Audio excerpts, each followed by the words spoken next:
injured, including 3 children.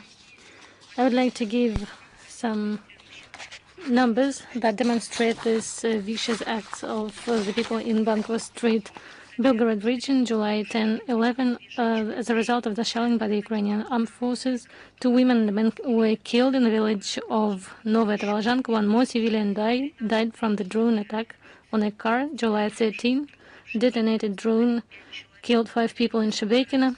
As a result of the drone attack against a car on Arkhangelsk-Shamina road, 1 civilian was injured. July 14, Shigarevka village, a drone killed a boy. Region of Bryansk, July 12-15, Lomakovka and Sluchovsk villages, drone attacks killed 2 women.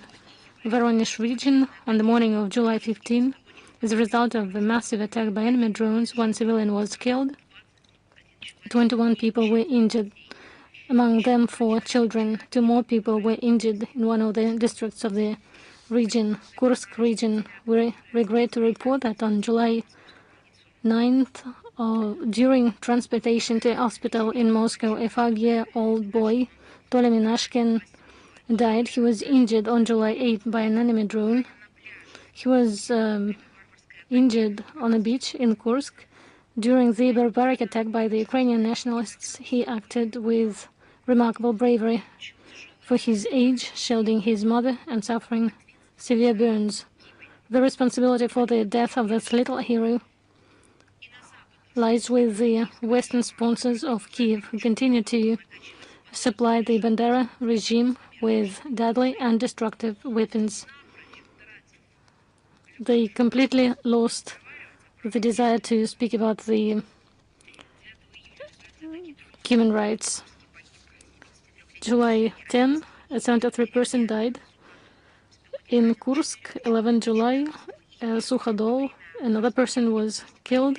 During the mining operation, 2 people died on July 14. Lipetsk region, at night, 2 people were injured as a result of the fall of a drone on the territory of an agricultural enterprise. Tula region, during the aftermath of a nighttime attack by enemy drones on Tula, on July 11, a rescue worker was killed. Kherson region, city of Alyoshki, 11th of July, drone destroyed a building and killed people. Searching for people were hampered by the attack of drones from the side of the Ukrainian forces. On the 13th of July, in the region of Alyoshki, 2 women and 1 man were injured. On the 9th of July, in Gorlovka, a woman and a man were injured. At night, a city was attacked on July 11. 3 people were injured as a result of UAV attacks. The Russian courts continue to sentence mercenaries for their crimes in Kursk region against civilians, and there are a lot of people who were sentenced and captured. Among them, there are people Yuri Sienkiewicz, Maxim Strinets, Konstantin Brovchak, Vladimir Dmysh, Alexei Babenko, 17 years old, Bogdan Didok, 17 years old, Roman Zhmuydin, 16 years old, Maxim Zlotarenko, 15, Sergei Pachkov, 15, Dmitry Verbitsky, 16, Alexander Vysotsky, 16, Sergei Baranyuk, 16, Sergei Valchuk, 14 years old. Look at them all, those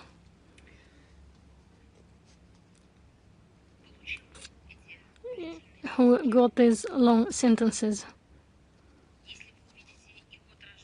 If you look at the date of birth of these people, they are not only young people, they are those mentioned by Zelensky as children. It is all reminiscent of the fascist Hitler youth. They're killing their lives, and at Bankova Street they receive a lot of money for this.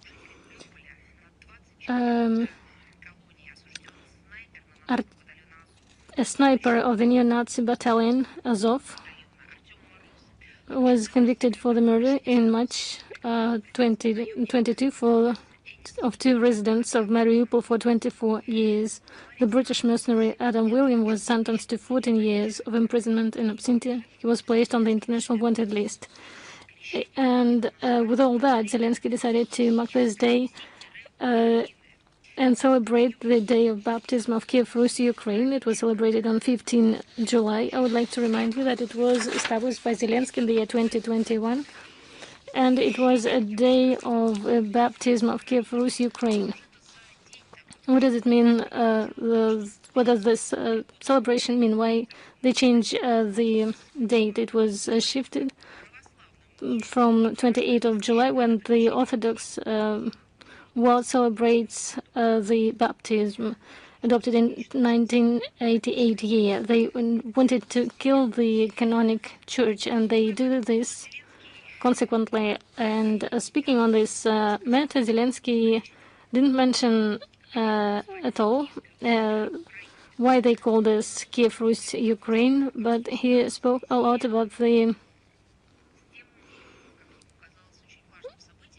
important event, as he thought of this, that underlines the links between eras and generations, high values of the Ukrainian people, and the ability of Ukrainians, according to Zelensky, to overcome hardships. He didn't say that these hardships that for Ukrainians were connected with his activities. Of course, he has deliberately overlooked the real state of affairs in the country, in Ukraine, that turned into the Western colony and risks losing its statehood. Zelensky didn't speak about the fact that in order to keep his power, he's ready to sacrifice the faith of millions of his fellow citizens and Ukraine itself. And his view on establishment of the Ukraine as a country, he included canonic Orthodox Church, and everything that left of the Orthodox religion shall be destroyed. And we can see how they distort and falsify facts of history. Ukrainization of the people from the time of existence of the princes. Ukrainization of outstanding personalities of the era of existence of the ancient Russia state, the great princes of Kiev, Yaroslav the Wise, Vladimir Monomach. This all underlines the desire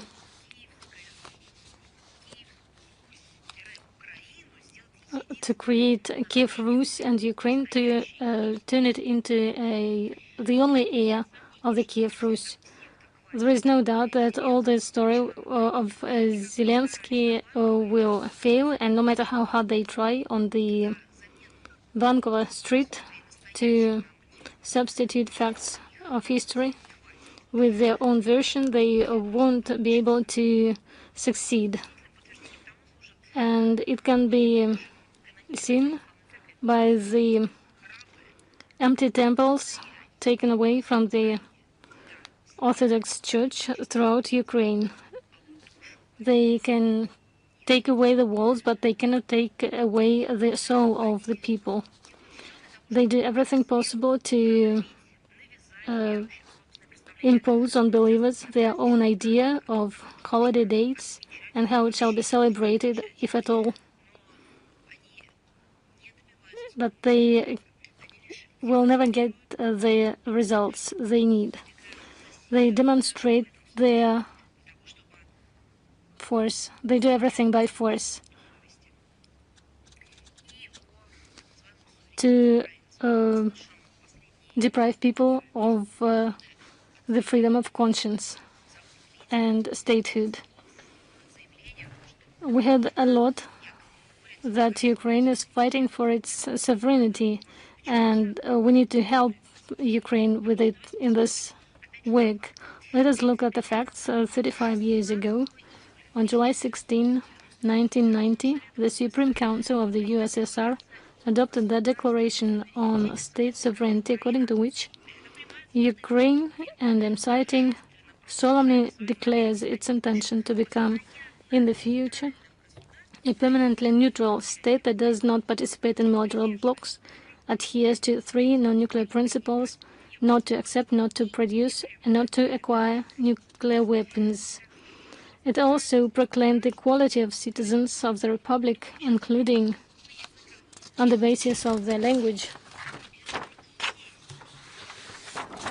These are the characteristic features of the sovereignty of Ukraine. Subsequently, reference to the declaration was included in the Act of Proclamation of Independence of Ukraine of 24 August 1991. These norms were also incorporated in the Constitution of Ukraine. I will remind you, it was adopted on 28 June 1996. However, none of the above mentioned have been respected by those who seized power after the military coup in February 2014. These people deprive Ukraine of its sovereignty by undermining the principles of this sovereignty, which was the foundation. The existence of Ukraine gives a refusal, with the assistance of the West, of the legal foundations of the Ukraine existence as an independent, peaceful state has become a purposeful course of neo-Nazi dictatorship that destroy all Russians and pose a security threat to Russia and all Europe. Therefore, the complete and irreversible eradication of all of the causes that led to the emergence of the Ukrainian crisis remains the main requisite for achieving a final and fair settlement of the conflict. The sooner this is understood at the Bankova Street and by the Western countries, the sooner it will be resolved. The Conference on Reconstruction of Ukraine, 10-11 July, Rome celebrated the conference with the participation of 5,000 delegates from 70 countries and 40 international organizations. I would like to remind you the similar events was celebrated in 2017.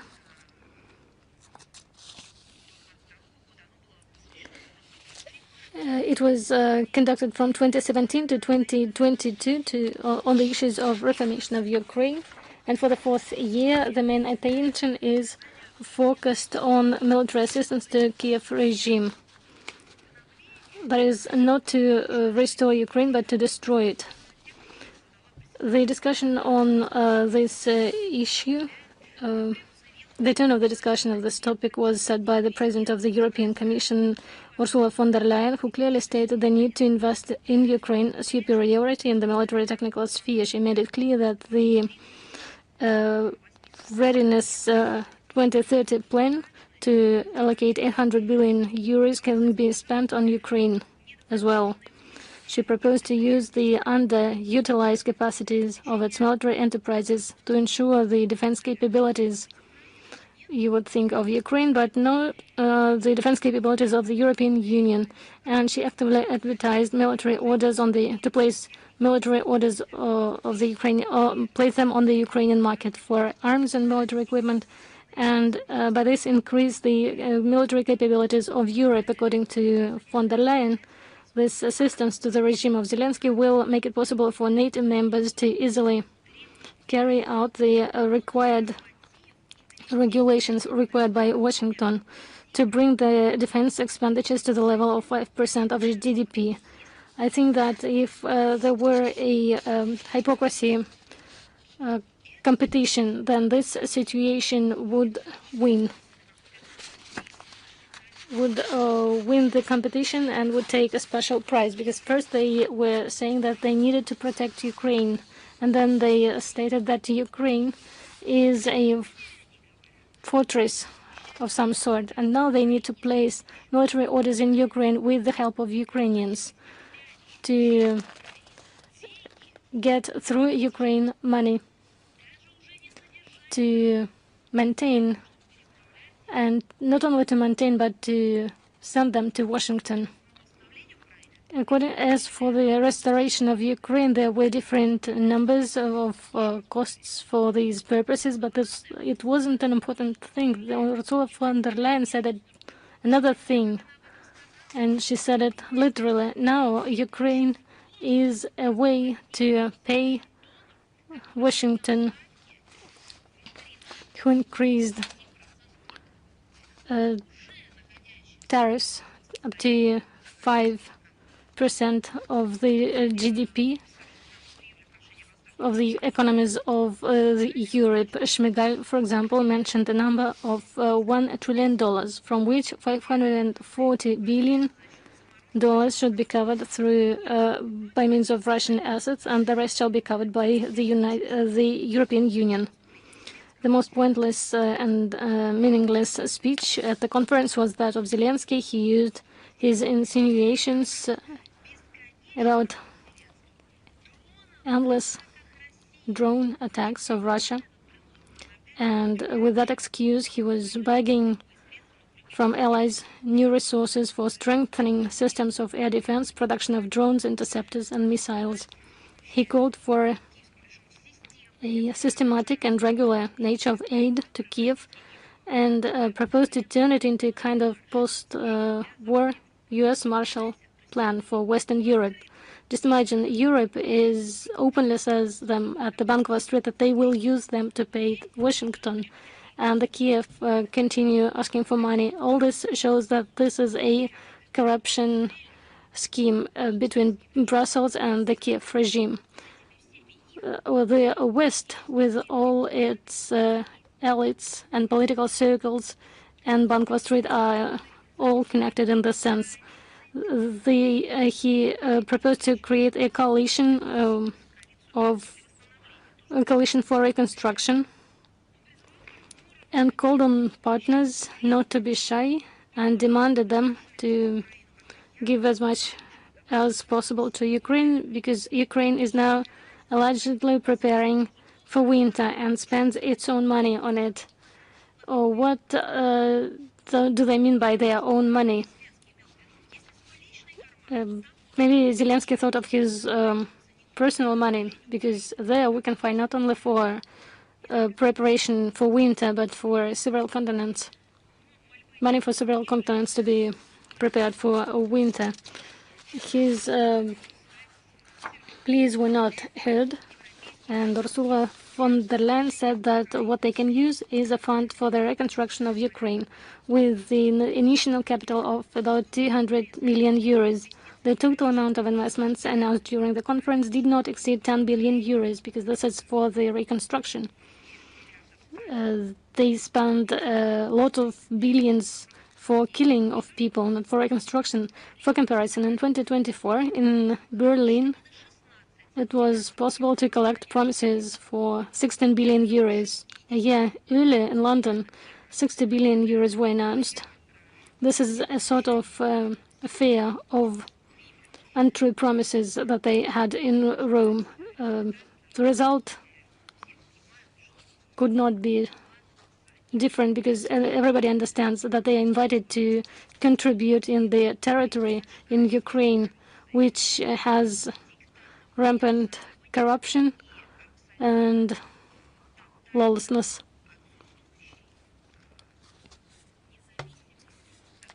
And it's not independent, because we are speaking about the country immersed.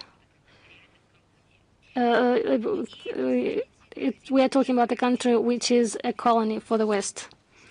As for the summit of coalition of the willingness, on July 10th this year, the 6th summit of the Coalition of the Willing, with the participation of representatives of 32 states and international organizations, took place in a hybrid format. And its main inspirator was the British Prime Minister, Keir Starmer, and the French President Emmanuel Macron, who held the discussion at the joint headquarters of the British Armed Forces Command in Northwood. And they were joined from Rome, from the fields of the above-mentioned conference on the restoration of Ukraine, by Vladimir Zelensky, as well as by Keith Kellogg, Special Envoy of the U.S. President for Ukraine, Senators Lindsey Graham, who is an extremist and terrorist, and Richard Blumenthal. As a result of the summit, a formula of foreign support for Ukraine was confirmed immediately after the ceasefire was reached. They emphasized the need for a so-called, as they refer to it, multinational force Ukraine. And their mandate is to restore the combat potential of the Ukrainian armed forces, ground forces, through the assistance of experts in armaments, military training, and logistics. Macron and Starmer also announced plans for joint patrols with the Ukrainian Air Force and air, as well as part of a mine countermeasures group at sea, as they say, to ensure the restoration of the Ukrainian army and to send a strategical signal to Moscow. Macron also announced an increase in the size of the potential French-British contingent for possible deployment on the territory of Ukraine after the ceasefire, from the level of a brigade to the level of an army corps. As they say, it will now amount to about 50,000 people. The creation of a permanent multinational operational headquarters under British-French leadership, which will be called Multinational Force Ukraine, which will be alternately stationed in Paris or London, as well as a coordination center in Kiev, which should be headed by a two-star general of the British Army, was announced. What kind of sovereignty of Ukraine are they even talking about? But at the same time, the final joint statement and press release failed to mention the need for U.S. support for these plans. However, the British and French supposedly have not given up the idea of involving the U.S. in their brave plans, emphasizing the guarantee and not auxiliary as before nature of the multinational force Ukraine. And I am quoting all of this here, all the details of their work, for just one person to pose one question, not a rhetorical one, but a very practical one. Where, among all of this, has there been a mention, or supposedly someone gave a thought to the word negotiations, to peace? Because it wasn't that long ago that they scream about the need for ceasefire, that we should take a pause and there should be negotiations. They asked for the place at the negotiations table. And how long has it been? It's barely been 2 weeks, and apparently that all along, while talking about the peaceful negotiations, they were preparing for the creation of these multinational force Ukraine. So whether we should believe them and what's actually in their minds, we have repeatedly declared the absolute unacceptability of the deployment in Ukraine of units of the armed forces of other states under any flag. We regard this as the preparation of foreign intervention. We'll regard such so-called multinational forces as a legitimate military objective. These facts and everything else that just does not fit the time limit of the briefing confirm the relevance of a special military operation to denazify and demilitarize Ukraine and eliminate threats emanating from its territory. All its objectives will certainly be achieved. And about the amazing, what we've spoken already about the contraband of the Kiev regime of the Western armaments. We've already raised this issue and the contraband of arms. This remains a truly profiting business for Bankovaya. And they count the turnout of billions of dollars, not per year, but per month. The very same money that Zelensky is trying to bribe from the West in order to fill the holes in his budget, while thousands of young Ukrainians fall victims. And against this backdrop, the Ukrainian junta is getting richer and richer. The unlawful trade is fully controlled by the organized crime that is being condoned by the corrupted officials. And the volumes of this contraband are insane. Only according to the official data, which is significantly understated, from January to April 2025, in attempts to illegally export to European Union countries, more than 2,100 units of weapons, primarily firearms and anti-tank missile systems, were seized. Just think about it. Missile systems that are being smuggled from the Ukrainian territory. How do we feel about this? And that's just the tip of the iceberg. Let's keep going. Allow me to recall that in April 2024, the Minister of Internal Affairs of Ukraine, Klemenko, has admitted that the population disposes of about 1 to 5 million units of firearms in the hands of the population. How exactly did the Ukrainian population get their hands on that? This is what they obtained legally, what they purchased or what they've stolen. And the arms smuggling abroad is happening through several routes, and one of them is the land route through south of Poland. And after that, it just dissipates in the European space. The transit infrastructure to Hungary, Romania, Poland, and Slovakia is also used. One of the transit points for illegal weapons from Ukraine remains Moldova. In the Balkans, there is a whole hub for arms to be smuggled from Ukraine.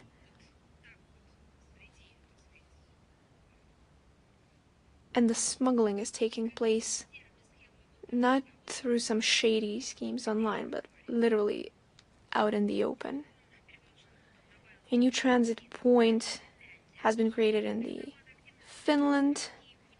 They're actively using maritime routes, as well as Port of Odessa to Bulgaria, Turkey, Montenegro, and African countries, as well as air routes from western regions of Ukraine, utilizing aircraft being shipped toward the Middle East, which we've also spoken about. Cases of Western arms appearing in various corners of the world have become more frequent, and the issue is so widespread that even Western intelligence agency have to recognize it. Perhaps someone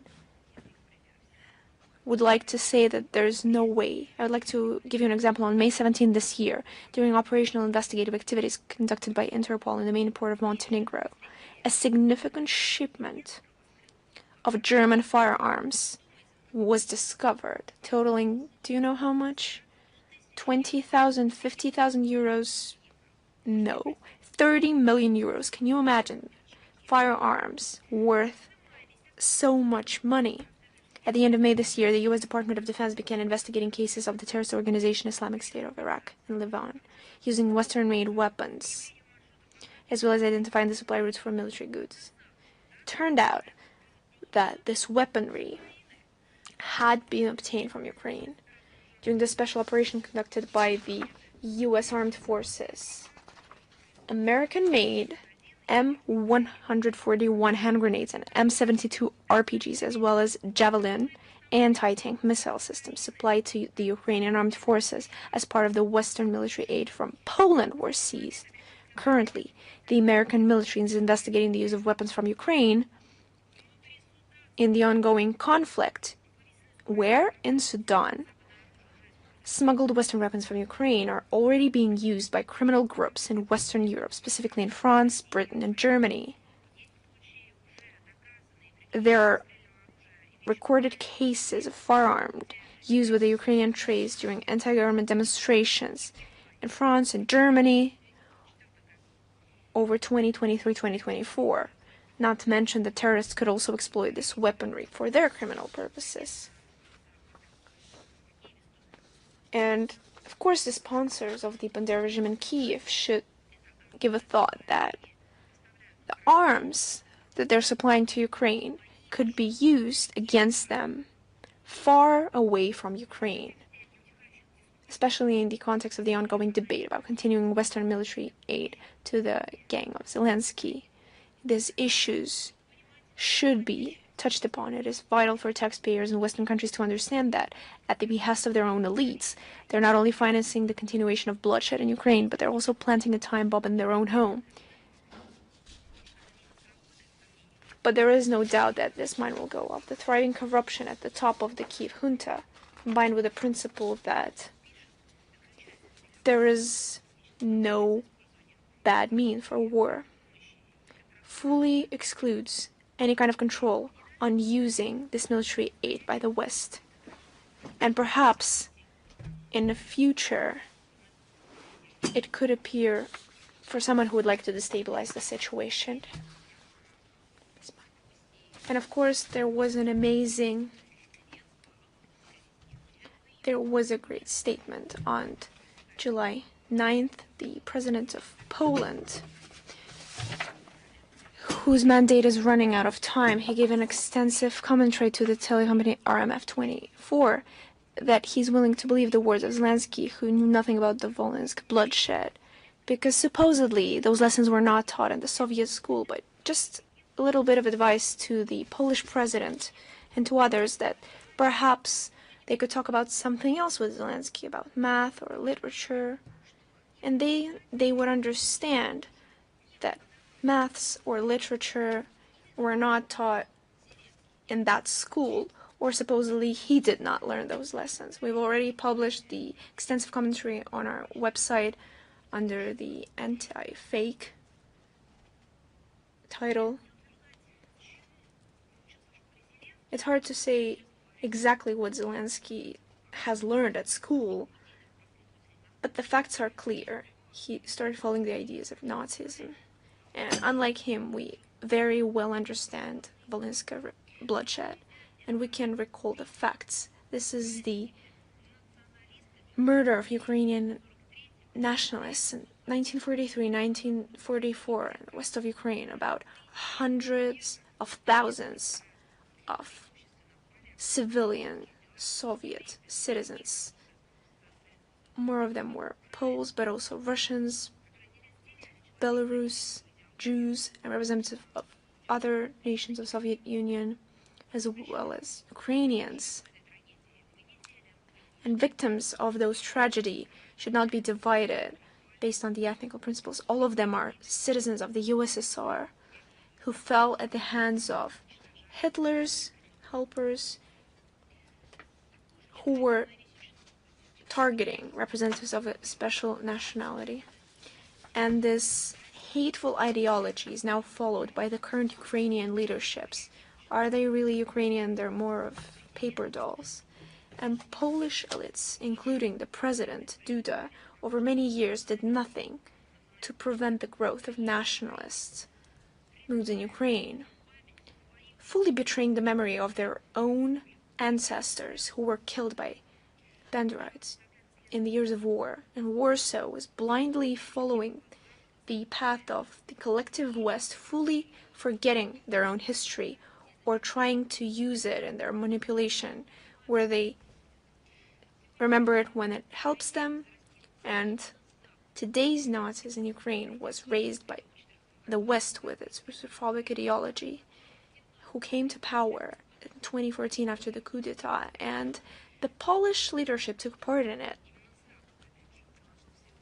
And it was the West who did everything to instigate war and to magnify the suffering of Ukrainians after the acts of Zelensky's band. Russia always stood firm against the changing of history, and Russia's line on presuming the historic truth, as well as investigation of the crimes of Hitler's helpers, remains the same. We have no use of making up childish excuses that supposedly someone had no idea about the crimes of Banderites. And it's unlikely that in the west of Ukraine, as he said, that a grandpa bragged to his granddaughters how he killed his neighbors and killed their children, because those kinds of murderers were persecuted in Russia and the USSR. It's only in Canada that they're glorified and they're giving a standing ovation. But it's Ukraine who is now being supplied with arms and money from Poland. They're the ones glorifying this kind of behavior. And it's all towards the rebirth of Nazism, supposedly, that they're excusing by the supposed fact that it wasn't taught in Soviet schools. No, it was in fact taught in Soviet schools. And we will make sure to publish in the text version of this briefing what we are doing as anti-fake. We're adding links to historical facts, to books of history, to works of historians that were published during the Soviet years. On the situation in Moldova, we're closely following the development of situation, where authorities continue to impose the idea of the so-called European integration to Moldovans under the pretext that it will supposedly save the Republic from the alleged threat from Russia, as they claim. On July 4th this year, in Chisinau, the first Moldova-European Union summit took place, which, according to the organizers' idea, was supposed to look like a historic, fateful event, symbolizing the irreversibility of the process of rapprochement between Moldova and the European Union. In reality, this PR act turned out to be pale and insubstantial. The official part lasted less than 2 hours because there was barely anything to discuss. The few guests from Brussels did not bring any breakthrough solutions, therefore they had to limit themselves to public praise and the adoption of a joint declaration about so-called commitments and aspirations and some supposed threats from the Kremlin. But at the same time, the largest section of the declaration is devoted to bilateral cooperation in the field of security and defense. This is yet another very eloquent confirmation of what we have repeatedly drawn attention to. The West is doing everything they can to turn Moldova into a NATO military bridgehead for possible confrontation with Russia. And they're doing it with willing full assistance of official Chisinau, which is systematically pursuing a course of dismantling the neutral status of their country. Although, what kind of country is it? Moldova, if they're citizens of Romania, and they're being forced to rename their own language into Romanian, to turn Moldovans into Romanians. Let me remind you of some facts that the neutral status is enshrined in the Constitution.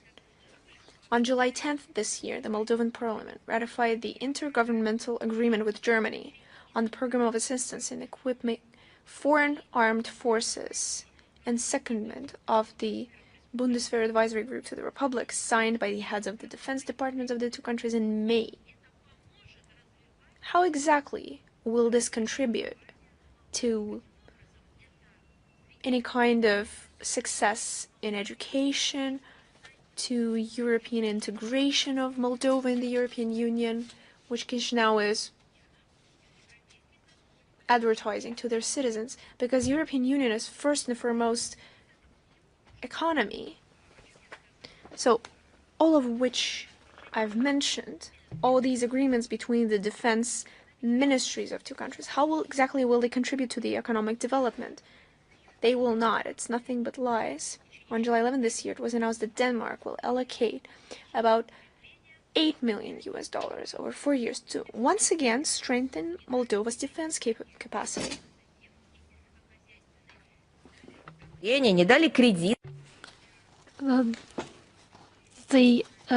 Moldova didn't receive any funds for its needs in agriculture. Everything goes to militarization of this country for the sake of NATO. At the same time, joint military trainings are being conducted for the UN purposes. In 2024, they conducted totally at the territory in Moldova, together with the participation of Moldova, they conducted 30 trainings. Why do they do all this? The answer is obvious. They are preparing Republic to be the next Ukraine. On July 13, Moldova media informed on the 4 officials of Moldova who died under Kherson. According to data published in military people were sent to the Ukrainian forces to give the to get the experience of the front line. This is the experience that they received. The authorities continue an open fight with the opposition politicians. 10th of July, the Court of Moldova decided to arrest the head of Gagauzia region Yevgenia Gatsul, she received the arrest for 30 days. It was prolonged to 30 days until 12th of August, 11th of July. The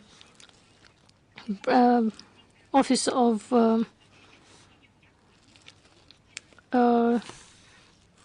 Moldova required to sentence Marina Tauber for 13 years of imprisonment. This is the requirement that they gave. All this is forcing Moldova to join European standards. If you think that this is to develop science, education, or industry, of course it is not. It is against national interests and their own history. Officially, Chisinau is trying to distract the attention of its people from social and economic problems, because they do not have time for the problems of Moldova. They do not have time to develop their science, their culture, their art. They have a different task from Brussels. They are tasked to join their country with NATO to act against Russia from 5 to 27 July on the central square of Moldova. An installation was placed with the name, as it said, State Terror in Soviet Moldova, Scale Victims and Perpetrators. In Moldova, the experts, independent experts, name this installation as something that has nothing to do with the real history of the country. The policy of aggressive pro-Western propaganda in the Republic has led to an opposite effect. According to the recent public opinion polls, 60% of respondents believe that Moldova is moving in the wrong direction. 77% think that the national interests of the country are best served by balanced relations with both Russia and Europeans, and 78% support maintaining the Republic's permanent neutrality. The anti-people practices of Brussels do not find support among the friendly people of Moldova, and evidently they will never do so. Now let us look at the real European standards that are being introduced in the territory of Moldova. We regret to inform about the plans of Moldova to limit the constitutional right of thousands of people in Moldova who live in Russia and who want to participate in the election of their parliament. I will remind you the right for participation in voting is a fundamental right of each citizen of a democratic country. Last year's explanation of Chisinau about the threats of security in the territory of Russia were not supported by anything. The entire world saw that Russia has a very good experience in organizing elections. Tens of states guarantee the security of the Commission of the Observers. Russia, for tens of years, ensures security of the voting of other people in its country. Our law enforcement agencies protect greatly our people in accordance with international standards. And now we can see 20,000 preliminary registration polls of the citizens of Moldova in Russia. The population of the diaspora is more than 300,000 people. And now we can see 20,000 people pre-registered, people from Moldova who want to vote on the elections of 28th of September. If Chisinau will once again limit their possibility and will only leave 2 points of voting, then a lot of people will lose their right for voting, and they it is better say that their right will be stolen. The amount of people wishing to vote is growing. There is a need to open more polls abroad, including in Russian Federation. All the legal basis for the creation of these places are in place, and we confirm that the organizational or legal barriers to open election polls, election points in the territory of Russia do not exist. The Russian party is ready to provide all the necessary conditions and is ready to work with Moldova electors to promptly resolve any kind of issues, including technical ones. Even the law enforcement agencies in Moldova, coordinating with the United States and other countries, recognize the right of the Russian Federation to open the election points in its country. The refusal to open it this year, to open additional points, is not an issue of security, and it's not an issue of logistics. It's a conscious politics of the ruling party of Moldova and in the first place, of the president of that country, directed to exclude the part of votes of the country, taking into account political position of this part. The requests that we received to ensure the right of people, we need to open at least 9 or better 10 election points in key cities of Russia. And it's obvious, just look at the previous elections, the demand and the Moldova norms were all observed. We call on the authorities of Moldova to conduct their, work in accordance with their own laws and ensure the rights of their own people and open points in Russia and guarantee their transparent and good work. British authorities continue to use the methods of threat against the media. On the 11th of July, local police stopped and talked to an RT representative in Britain. He was in the country to see his parents under the pretext of being part of the terrorist groups. He was tortured to recognize that his employer makes him place unfair information that does not coincide with his own view. The journalist was taking all his belongings, his laptop and mobile phone, and however, they couldn't detain him for more time, and he was released. At the same time, he had to leave the country. The acts of the special services of Great Britain can be qualified as voluntary actions. And this demonstrates that these acts demonstrate to threaten certain groups of journalists that face with this detainment and serve to demoralize all who not agree with the current course of the Great Britain. These repressive measures applied by the authorities of Great Britain are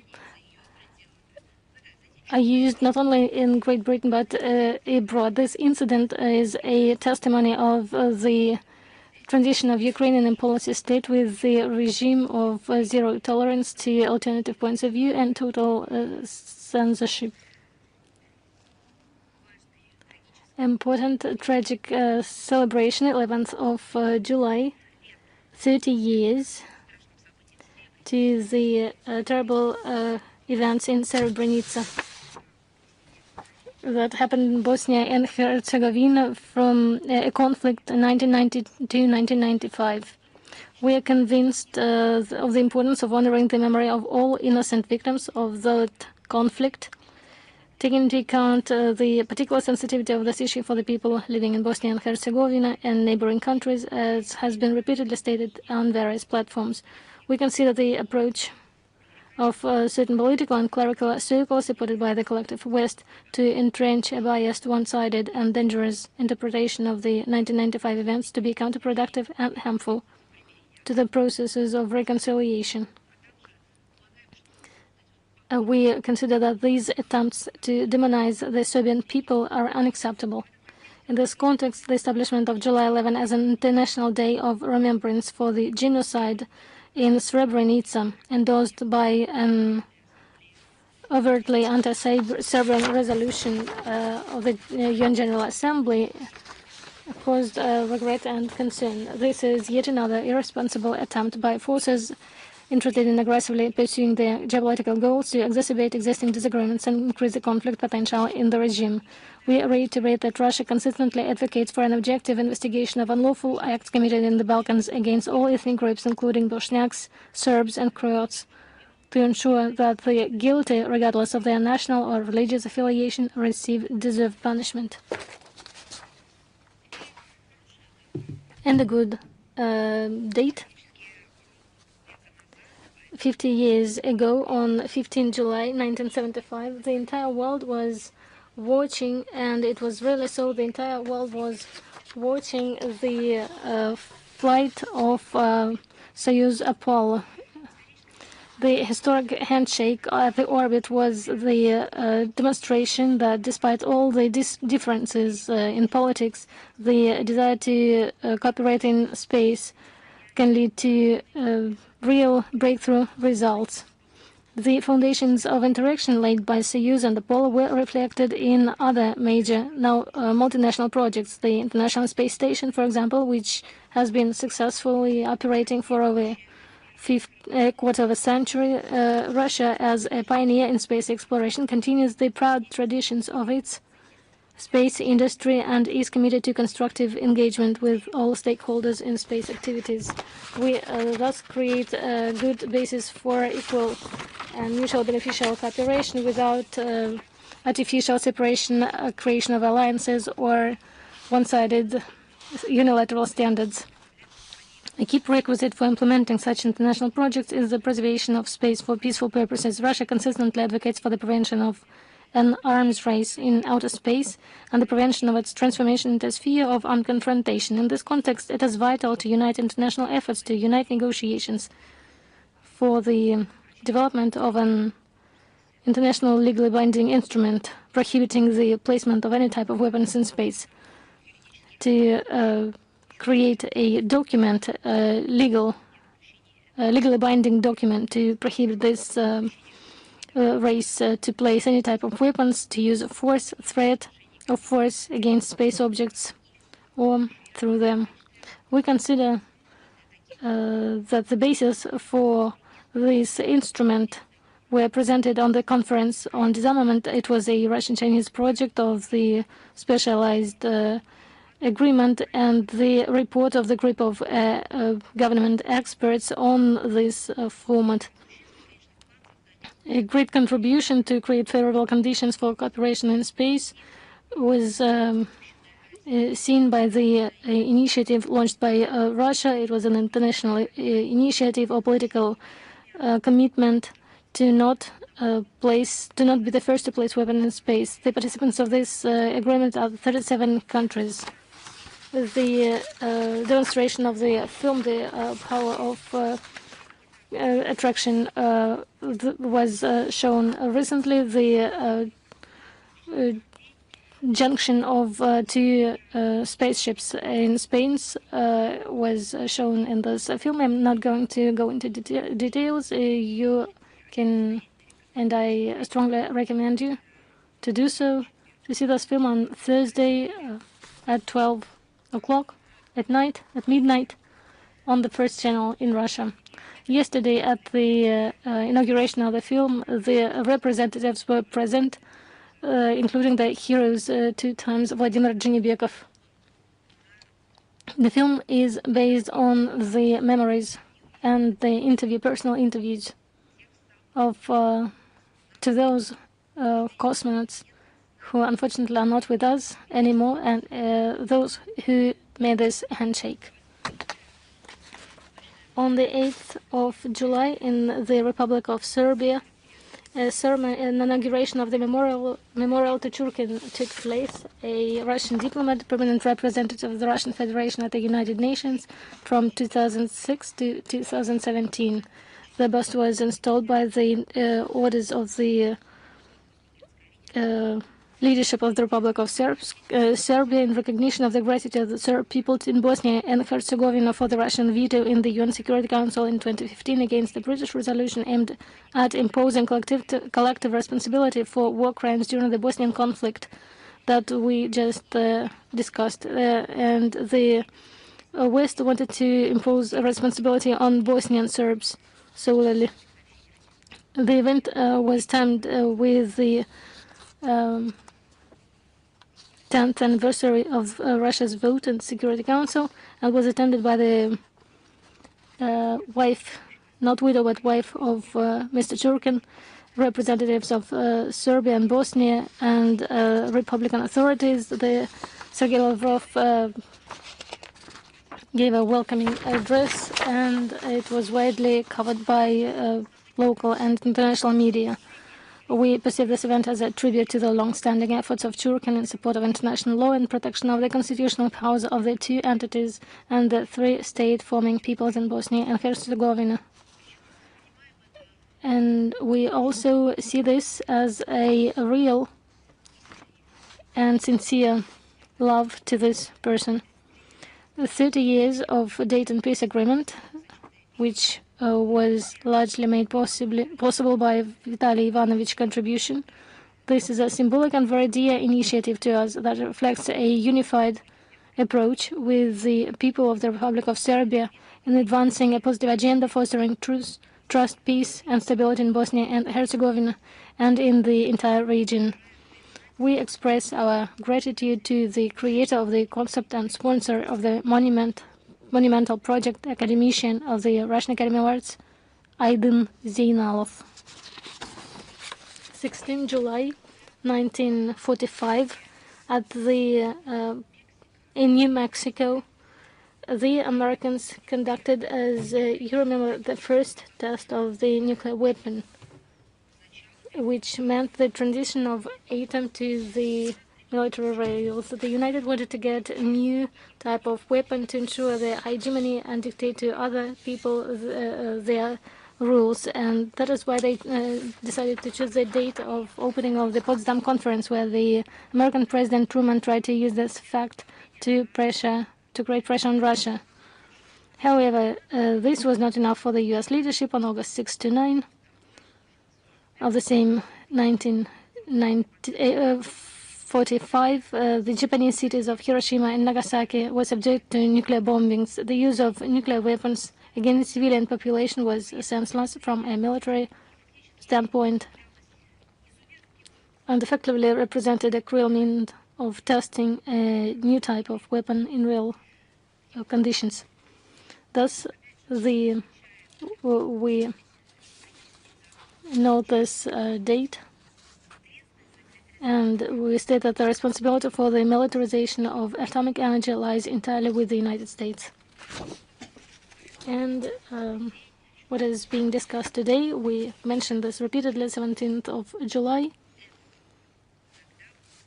but it happened 80 years ago in 1945 in Potsdam.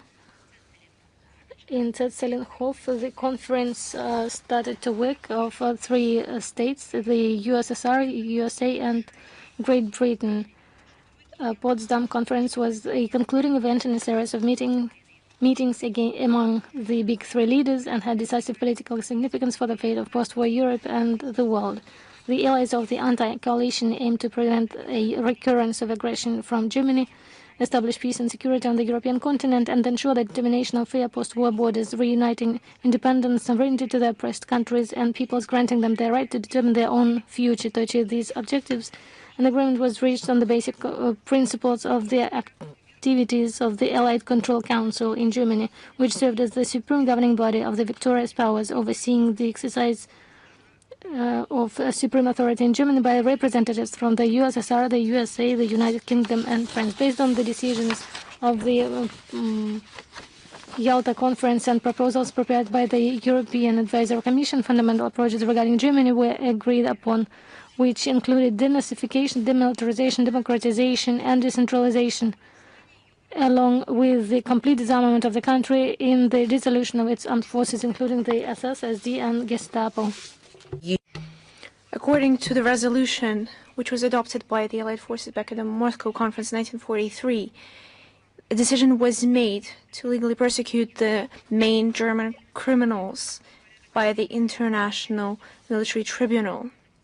There were separate agreements on the reparation, which was adopted by the Council of Ministers of Foreign Affairs of the USSR, of USA, Great Britain, France, and China, where they prepared agreements with former Hitler satellites, Italy, Romania, Hungary, Bulgaria, and Finland.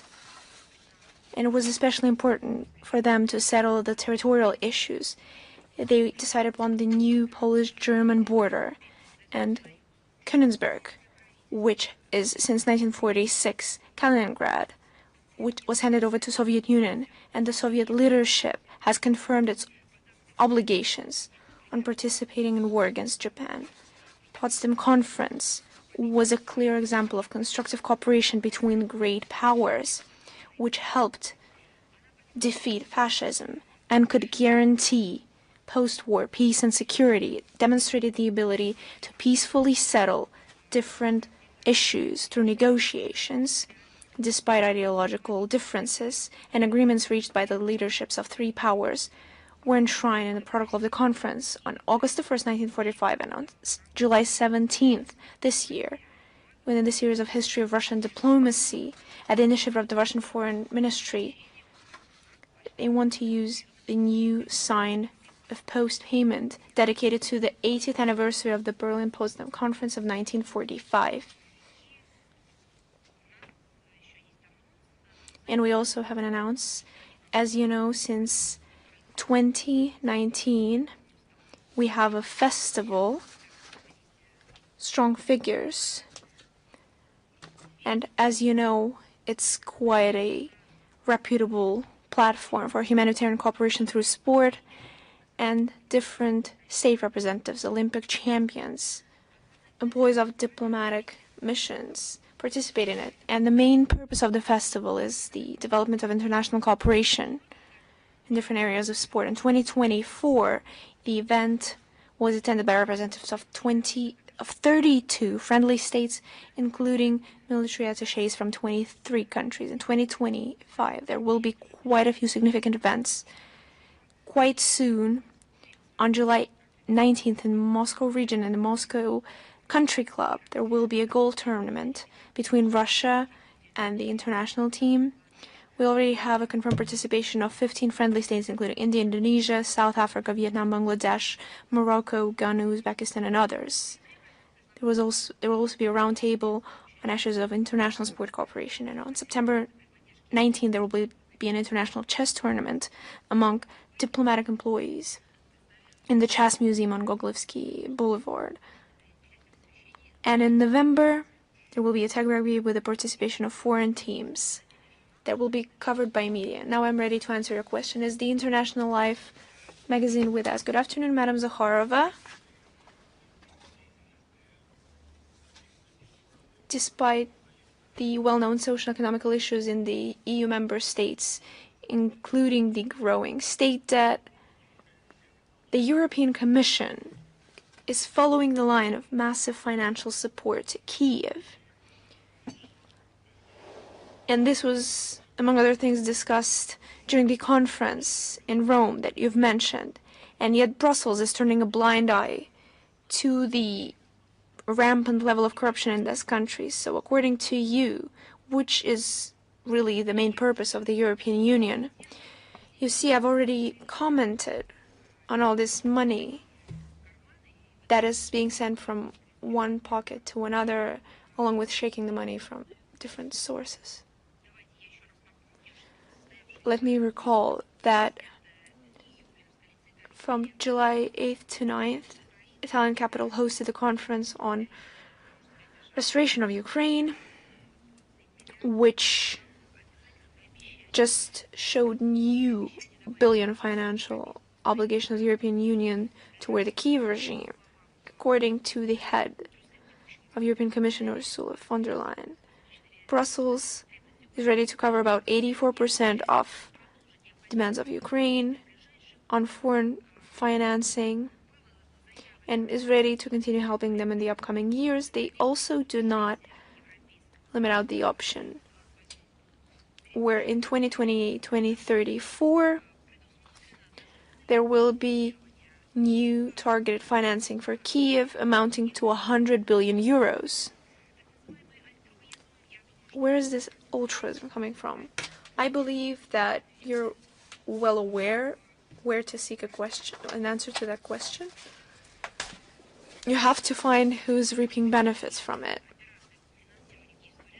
And this unprecedented speculative operation on financing Kiev regime is beneficial for all those involved, for international financial corporations, for Western investors who are catching at low prices Ukrainian shares, especially as well as the Western military industry complex, who, thanks to the prolonging of the Ukrainian conflicts, got a chance of a second whiff. And finally, last but not least, to many corruptioners in Brussels, and not just in Brussels. So who exactly is losing from it? Well, it's obvious. First and foremost, the Ukrainian citizens who are being killed, who are being robbed out in the open. Everyone is seeing it, but they're not in the power to do anything. It's also not beneficial to the population of those countries, who go to work every day, who produce a lot, who sell a lot, and they're not reaping any benefits from it, but nobody is asking what they think. They're just being given a new bill to finance and pay new crazy ideas of Ursula von der Leyen. Perhaps they should give it a thought, but perhaps they're not allowed to give it a thought. But first of all, victims of those are the ordinary Ukrainians. Those who are still alive, they're being subjected to the lifelong debt, not just for the 5 years, but for dozens of years. And they're being used as illegal workforce who not only get their economic benefits ripped away from them, but they lose any kind of independence. At the aforementioned conference in Rome, the European Commissioner on the expansion of the EU, Slovenian Marta Kos, said that the goal of benefits of Brussels on aiding Ukraine is to help Ukraine become a European nation. What point of view did she pursue with this? Geographically, Ukraine has always been in Europe. Politically, it gained its sovereignty in the 1990s and also positioned itself and developed as a European state.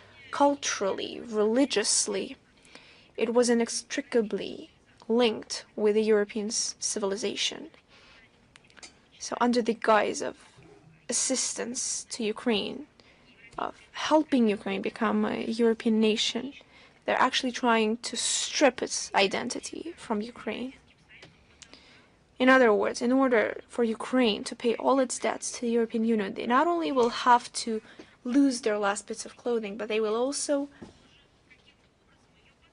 have to work on their own European identity, because later they will have to be taught on who they have to be in order to pay off everything that they're being given right now.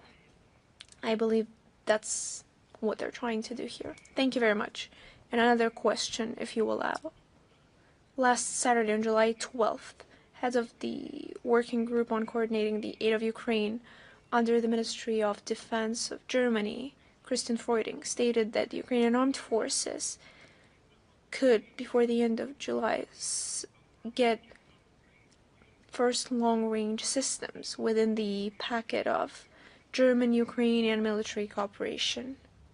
How could you comment on this information and assess the actions of the German authorities? It's interesting how quickly they forgot about democracy and human rights that they claim to care for so much, how little they actually care for who these arms will be used against. They don't think it's necessary to count the civilian losses. They no longer care for what happens to children. Amazing, isn't it?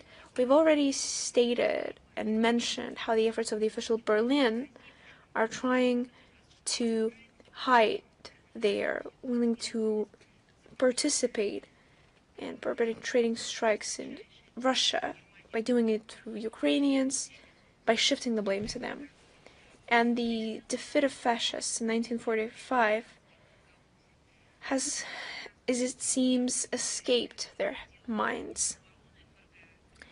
And this aggressive approach to our country was blatantly, openly confirmed by the Ministry of Defense, Pistorius, who stated on the readiness of German troops, just think about it, to kill Russian soldiers if there is an attack on one of the NATO members. They've gone absolutely wild. Which NATO member has Russia ever tried or intended to attack? It was NATO members in their previous state, in their previous formation, who always attacked our country. And on our country, we've stated before that we have no intention, we have never had any intention to attack NATO countries. It was Germany who attacked us in 1941, and experts rightfully called attention to practical identity of the rhetorics of the aforementioned person with the propaganda statements of the Hitler's Germany, who used that to excuse their militarized rhetoric. As for the Germans' aid in long-range systems of Ukraine, they could try it to hide their plans on the military-industrial complex of localization of the Taurus rockets that, for now, they refuse to supply to Ukrainian armed forces. But that's if we believe their words. But by the end of the year, they will no longer be able to hide it, because as soon as the Russian anti-air missile systems strike down the rockets, we will be able to identify who those rockets belong to. And there is not a single doubt that using long-range systems without the direct involvement of military specialists of the countries who produce those systems. And here we mean the satellite intelligence data from NATO, including their missions. Without it, it would be impossible.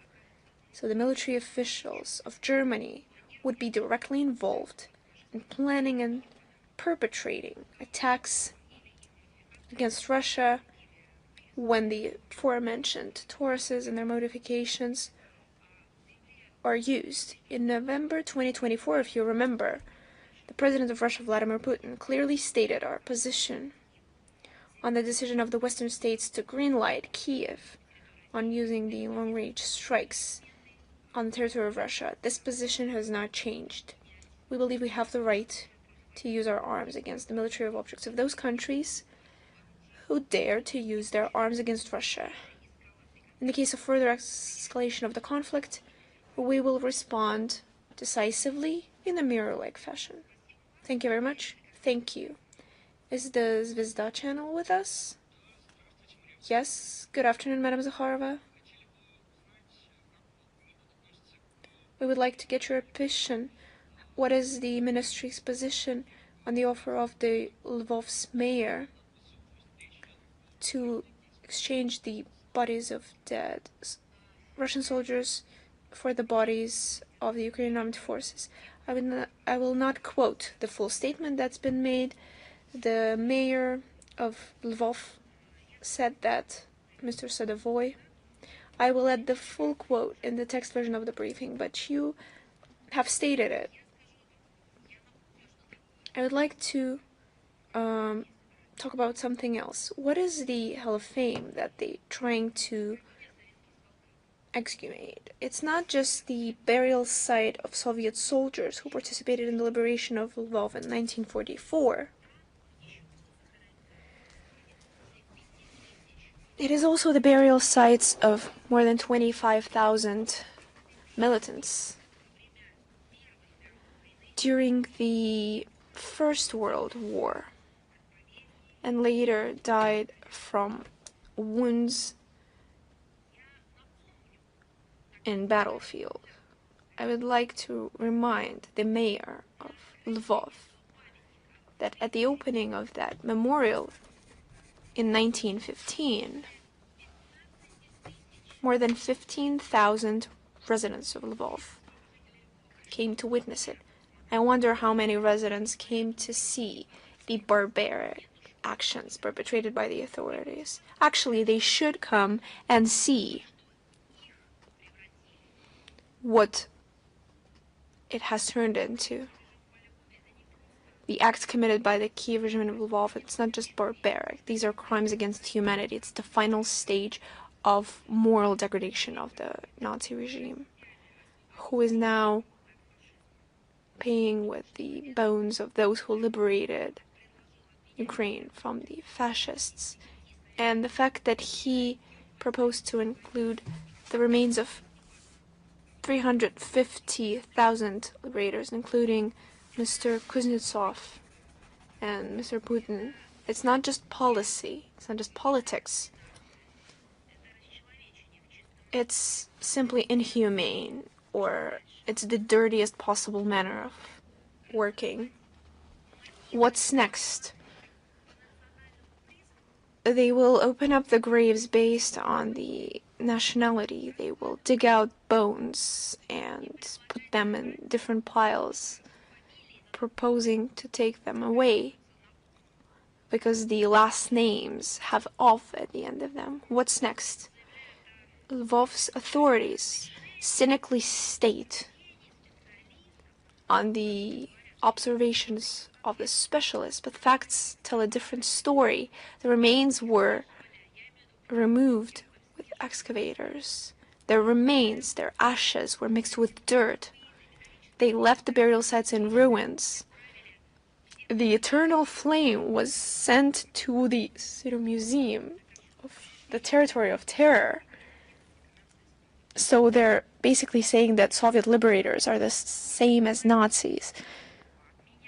So the offer to exchange the remains of liberators, it's not the negotiations. It's nothing but the desiccation. Soldiers who laid their lives to liberate Lvov in 1944 have turned into a bargaining chip. I'd like to recall to the Lvov's authorities that it was their ancestors who fought alongside that army. And now their descendants, ungrateful descendants, are stomping on the burial sites of their own grandparents. And what if their relatives died in other cities and it was in Lvov, and that's what was done to them? What exactly would they think? Would that also be okay? And of course, especially cynic is the fate of the intelligence officer Kuznetsov. His burial site was desiccated in many occasions, and his relatives repeatedly begged for him to be reburied in Russia, and Kiev repeatedly denied that request. And back then they already requested the exchange of prisoners of war. Kiev regime is ready to destroy the memory of their own ancestors in order to do something good for their curators. I don't even know what to call it. It really is what they show the worst monsters and thrillers. If you have no further questions, is Ria News with us? Ria Новости. Hello. We have one question for today. It's a big question. Association of Journalists, BRICS journalists, included in the sanctions list of the EU, sent to Guterres and the Director General of UNESCO to blame these steps and stop threatening to journalists. What do you think? Will these acts help in resolving this issue, and what kind of support can be provided by the Ministry of Foreign Affairs of Russia? Similar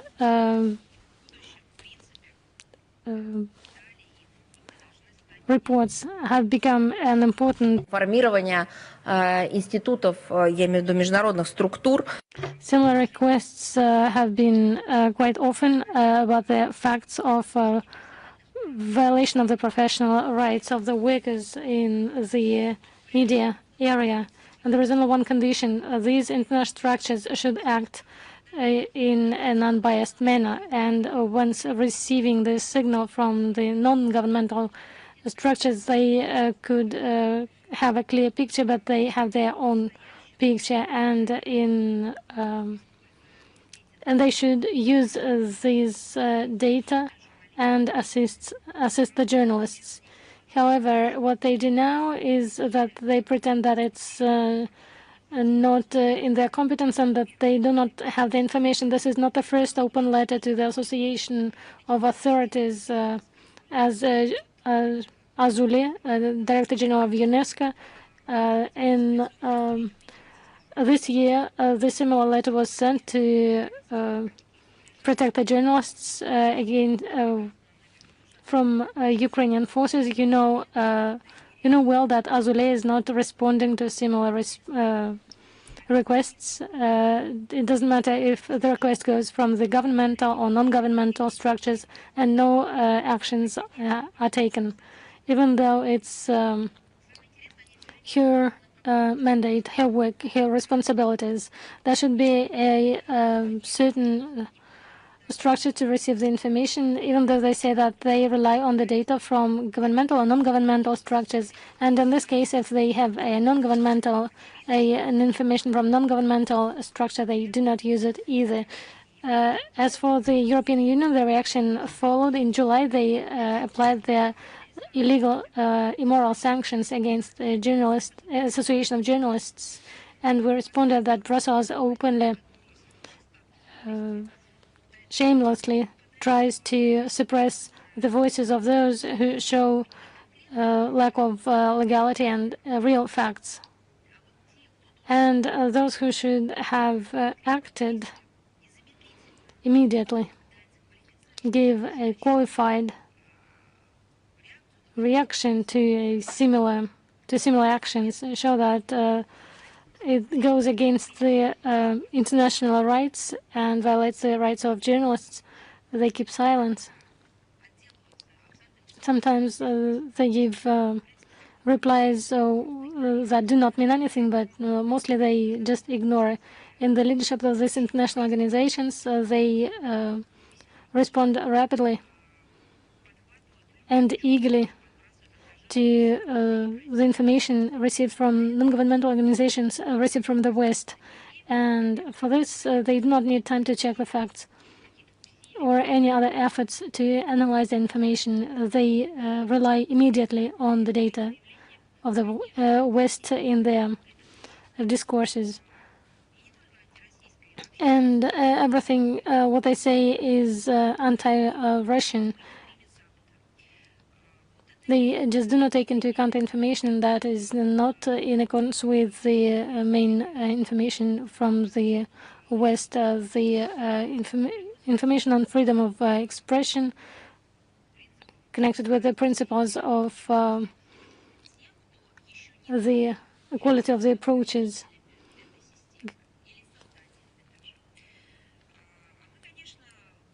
And we will continue our work consistently, trying to receive a fair, transparent work from these structures. We will fight with this biased approach and the incompetence of the authorities, and we'll try to do that. The information that you require will be responded. Thank you.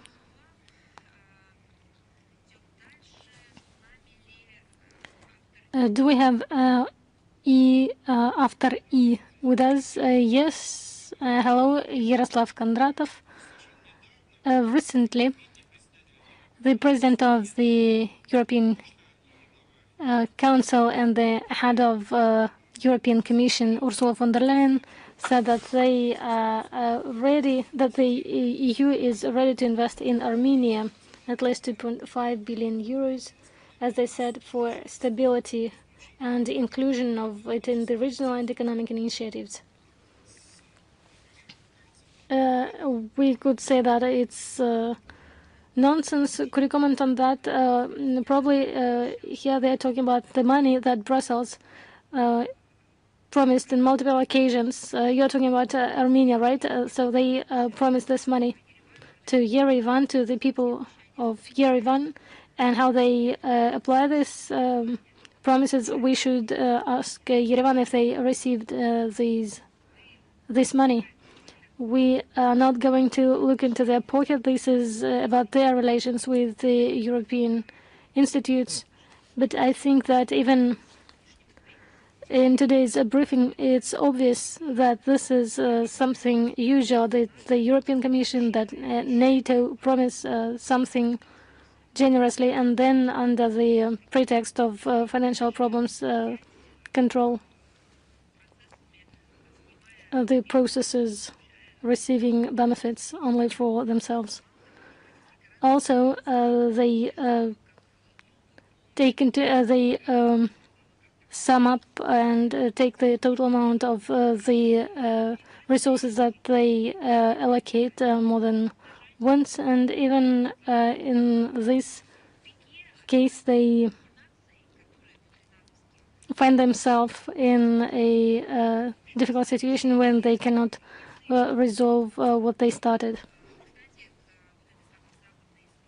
The Western story about the finances, there is another scheme when they promise something and do not give in the end, saying that the conditions do not apply, or that the requirements have not been observed.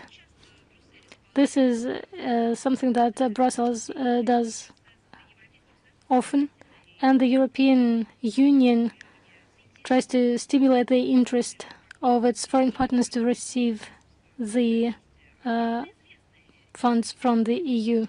And the methods that they use is to introduce the products in the European money, give credits. Сказано, книг издано. A lot has been said about this in books, and not only in books, the grants from the European Union that they give to the society under the pretext of democracy, that has nothing to do in this matter. The assistants have long become not the idea for development, but a leverage to control other countries in internal affairs and in foreign affairs. It's an interference in internal affairs. We're convinced that the development of third countries and implementation of different infrastructure projects shall be done based on other things. We should respect the sovereignty, take into account the authenticity, be respectful to economic, political interests of those countries that they intend to help. And of course, this assistance, as they call it, shall not become an instrument of threat to other countries, artificial instability, or hampering the development of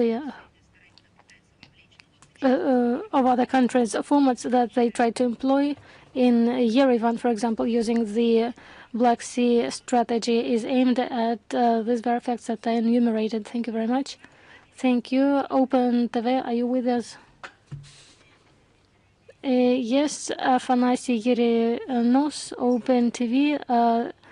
There are a lot of publications in European media where they say that migrants and refugees from Libya through sea in our country has increased, and it's a big problem in Crete, for example. And all this is a hybrid war from Russia to destabilize European Union.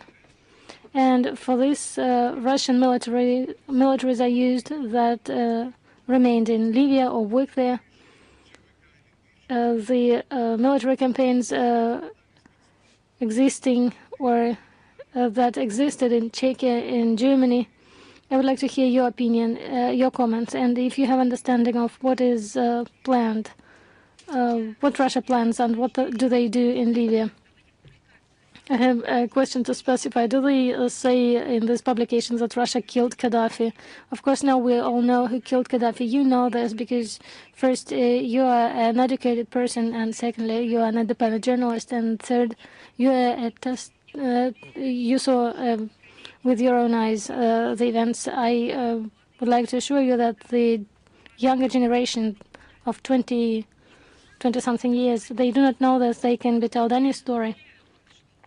I assure you that 5-7 years ago, these conferences that took place annually in a room where they discussed the problems of Libya and the migration problems, nobody could say that the problems of migration had to do something with Russia in Italy, in Greece. They all knew who to blame. Those who destroyed statehood of the sea states of the Northern Africa, of the Middle East, those who provoked the Arab Spring, those who killed and destroyed the authorities legally elected, those who made chaos in turn in those countries, destroyed the sovereignty of those countries. And now you can see what they say. This is nonsense.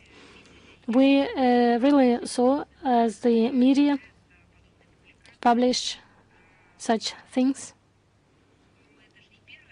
It's not the first time they do this. It's a systematic work to implant fake information and implant the mentality and philosophy that this is something where Russia is to blame. It's absurd, but only we can understand this, and for other readers, not prepared readers, this is a normal information. What is the reason of all this crisis? The first crisis was initiated by the collective West and the leadership of the United States of America that introduced NATO and used NATO for this Iraq, Libya, Syria, Afghanistan. We're convinced that the flows of migrants is a follow-up of irresponsible acts of interference in the internal affairs of other countries, forced replacement of the authorities in the countries, and those who participated in these interferences in the opening of the conflicts should bear the main responsibility for the consequences. The consequences, one of the main consequences, one of the most serious consequences is a mass migration of refugees, illegal refugees, of course, because there is no possibility to stop them, to give them some legal ways of crossing the border. They just run from the terror. They run for the promised, or something that they were promised, because they supported the change of power in their country first. They believed in democracy and democratic rules, and now they started to escape from to save their lives with those who promised the democracy. So there are roots who make them change the country, and to resolve this problem,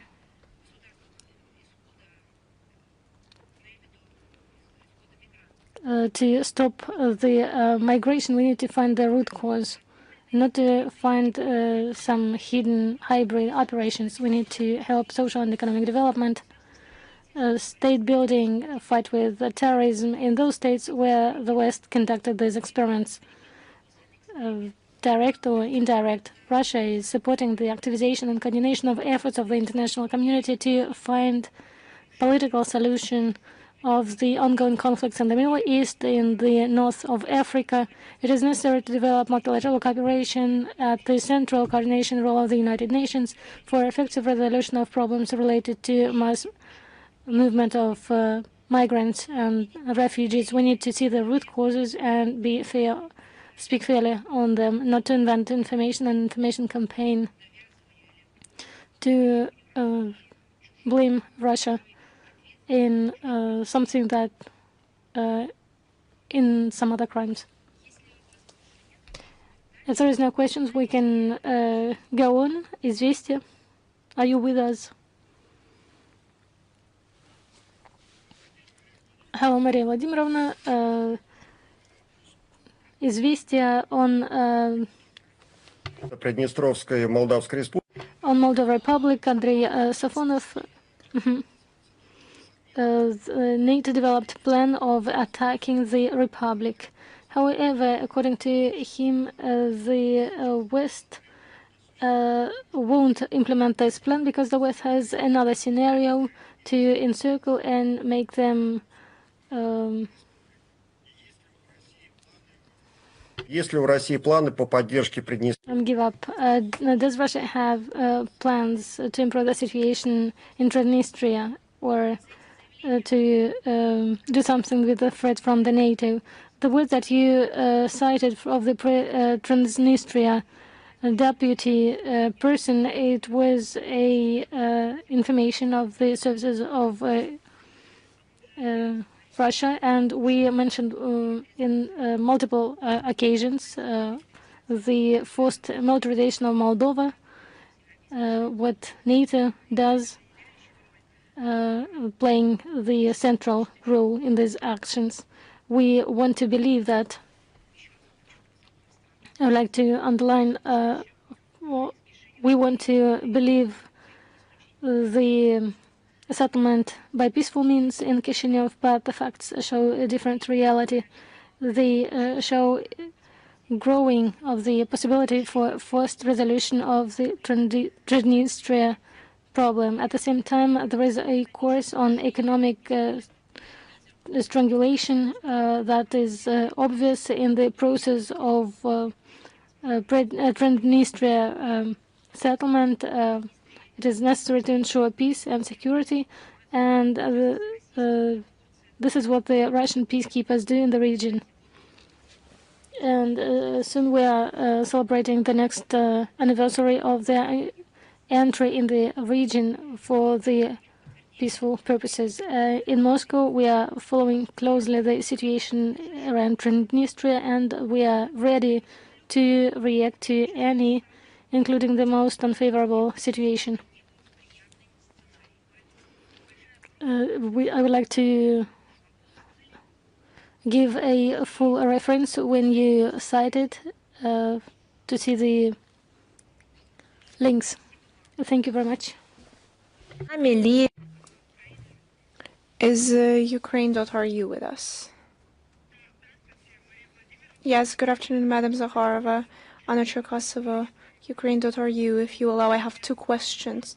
The first one, as many experts believe the statement of Donald Trump on July 14th, a practically green light of the strengthening of the terrorist action of Kyiv regime on Russian territory. And you repeatedly stated that this already has happened before, and you've mentioned it today. But now Zelensky's hands are untied. What do you think about it? And what does Russia have to say to that? You see, Zelensky's hands are always reaching for more money. So whether they're tied or not, as soon as there's money involved, and just like Houdini's act or Copperfield, his hands will be untied. He has some kind of instinct for that. I would like to once again draw your attention to the comments of the Minister of Foreign Affairs of the Russian Federation, Sergei Lavrov, to the representatives of the administration of the President, when it comes to the statement of the Donald Trump. It appears that a Kyiv regime systematically sees the decisions of the collective West as a signal to continuing war and as a refusal for any peaceful actions or negotiations. And more arms could provoke escalation of criminal terrorist acts. And we've already mentioned how the arms supplied to Ukraine just disappears from the Ukrainian territory. And these terrorist acts are perpetrated by Ukrainian armed forces, by the nationalist organizations, by the terrorist organizations who participate in the conflict on the side of the Kiev regime and the conflict.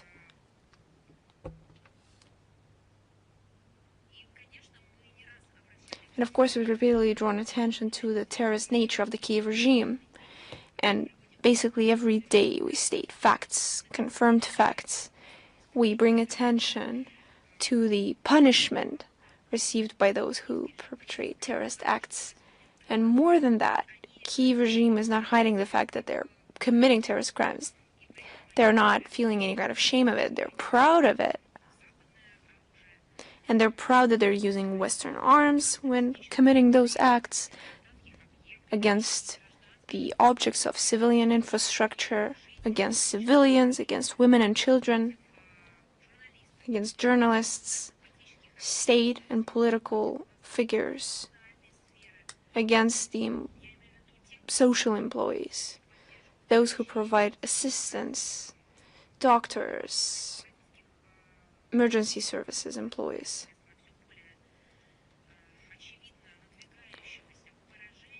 So the defeat that is appearing closer and closer against the backdrop of these terrorist acts, they have more and more desire to perpetrate more terror. It keeps growing. And against this backdrop, the West is supplying more and more arms, money.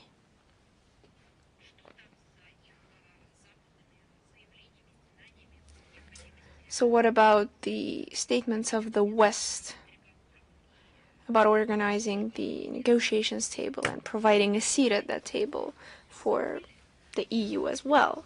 Have they forgotten all about it? What about the human rights that they've cried about for decades? And the language of ultimatums, of demands is not acceptable. We will take any necessary steps to ensure security in our country and protect the interests of our country. Against this backdrop, the relevance of the goals of the special military operation to demilitarize and denazify Ukraine only grows. Thank you very much, Ms. Zakharova. If you allow another question. Yes, of course. Despite the fact that in the relations between Russia and Germany, there has always been some tension. Until 2022, Germany has been the closest European state for us. And after the Cold War, Germany and Russia have tried to develop their multipolar partnership. But right now, Berlin is the most active European arms supplier in Ukraine, and Pistorius is calling to eradicate Russians. Are there any perspectives to restore relations between Russia and Germany, and what is necessary for them? Excuse me, could you repeat? Are there any perspective for the restoration of relations between Russia and Germany, and what is necessary for that?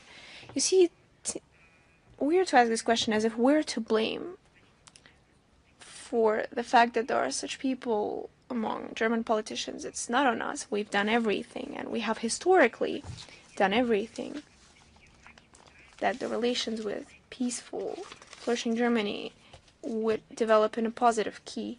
And we have actually forgiven something that neither human being or people can forgive.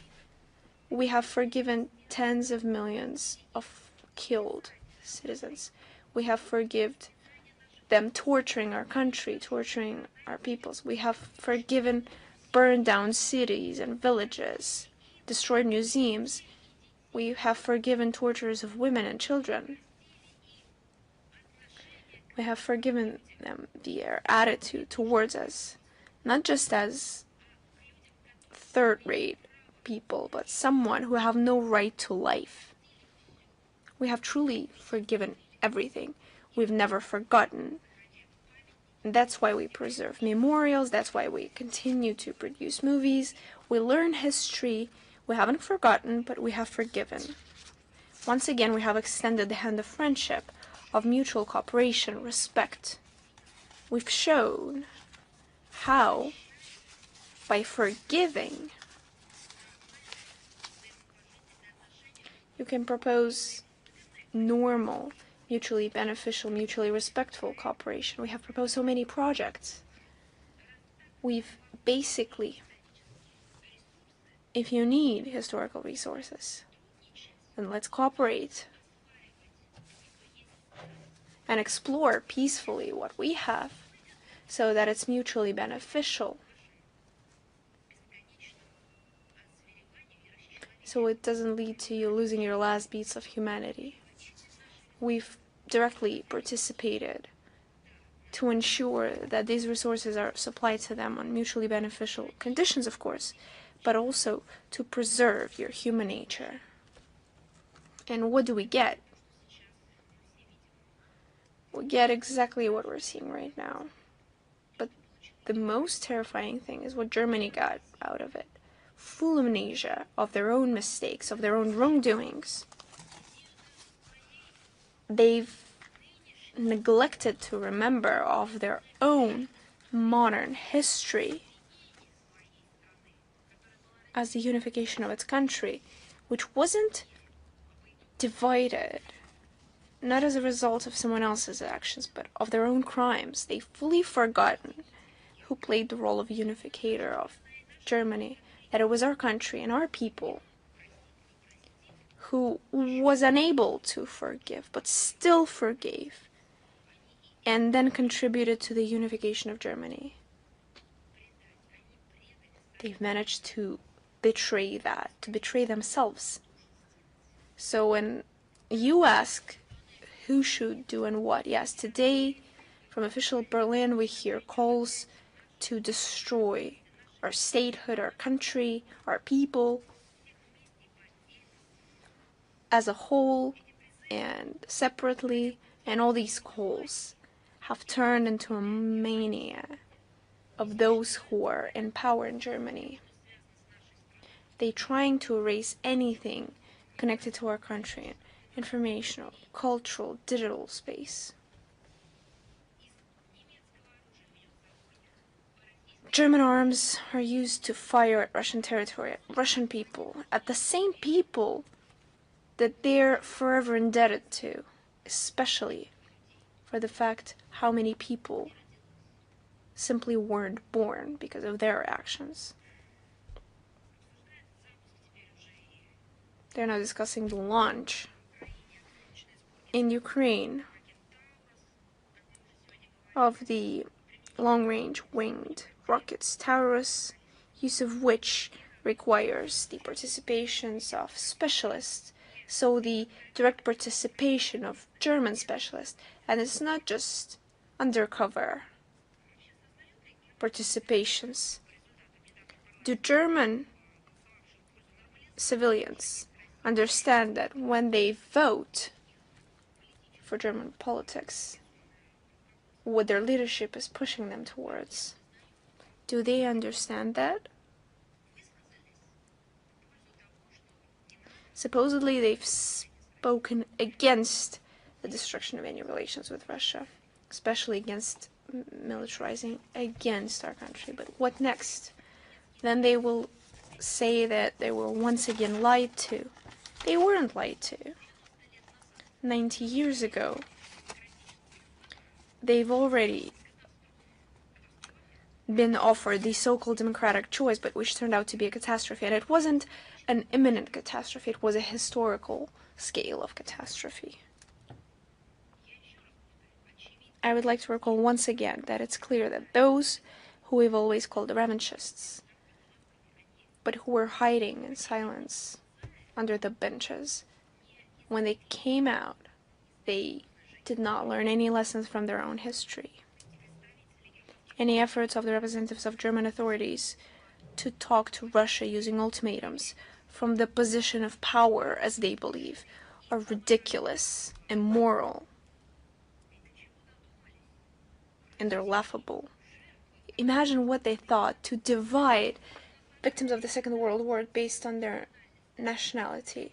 Did they attack us based on nationality? Those who deserve to live, those who are meant to be slaves, or those who are meant to be killed immediately? And they were punished for that. But 80 years later, they started to divide victims and heroes of the Second World War. They do reparations to the former people who were in the blockade of Leningrad, but still based on their nationality. I believe that those who are well-read, who are well-educated in Germany, are suffering from the fact that they can sense looming catastrophe of their own. I gave an interview to one of the German journalists, and he said, "When will you save us again?" And I said to him, "When will you start saving yourself?" So if you want to ask questions on the fixing of relationship with Germany, you should ask them that questions. But first of all, they should save themselves from another catastrophe that they've already been through before. And I believe that right now they're on the brink of a catastrophe again. Moving on, is Xinhua with us? Are you with us? Yes, I'm here. Good afternoon, Madam Zakharova. I have a following question. During the meeting with the Russian Federation, the chairmanship of the Chinese Republic has understated that China and Russia should unite the countries of the global south, promote international order in a more just and rational direction. How does Russian side see the current role of the global south and the system of international relations? What plans does Russia have for the joint promotion of participation of global south countries in bettering the global government? I would like to recall that in the Russian concept of foreign policy, there is a goal of concentrating the efforts on those geographical areas where there are clear perspectives when it comes to expanding mutually beneficial international cooperation. First of all, those are our closest neighbors, other Asian countries, Africa, Latin America, and of course, states of the global south and east. A lot of them are gaining more power in global affairs, are gaining in their independent policy based on their national interest. And they assess Russia's action in the international arena through the prism of restoring historical justice. They recognize our input in fighting neo-colonialism towards forming a more balanced world order. We try to build our bilateral relations through lines of CIS, through SCO, ASEAN. We cooperate in BRICS. We've hosted 2 summits, Russia, Africa. You see how actively we cooperate with all of them, and we form infrastructure that is not prone to the pressure of unfriendly states. When it comes to China, I believe that every day we answer such questions at the highest level and at the level of the heads of government and governmental structures during our briefings. But if we talk about this context that you've just mentioned, and we see each other as priority partners on the international arena, approaches of Moscow and Beijing due to the key issues of international world order and key international issues are either close or the same. Russian-Chinese ties are the main stabilizing factor in international affairs against the backdrop of unilateral measures in international relations. We continue to a restoration of fair multipolar world order based on the South states of global South in order to expand the equal and dividable security in Eurasia. Russia and China have resulted in great cooperation in the Shanghai Organization of Cooperation. We also strengthen our cooperation with the global South and East states in the UN and G20. And of course, one of them is BRICS. And we try to enhance the role of multipolar states. But it's necessary to understand here that BRICS has never positioned itself against other multilateral formats. This organization was not drawn up in order to replace any existing international institutions.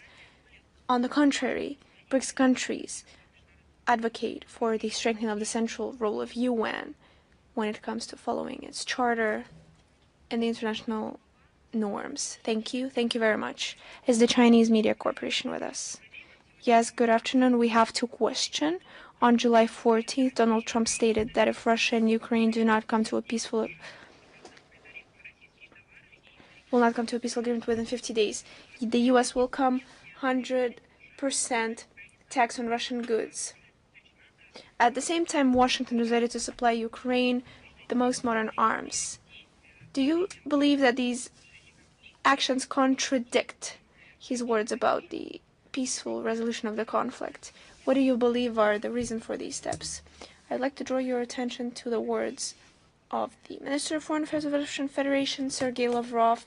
And thirdly, I would like to state that if you know, for many days we have now seen comments from Washington, from the White House, from the State Department.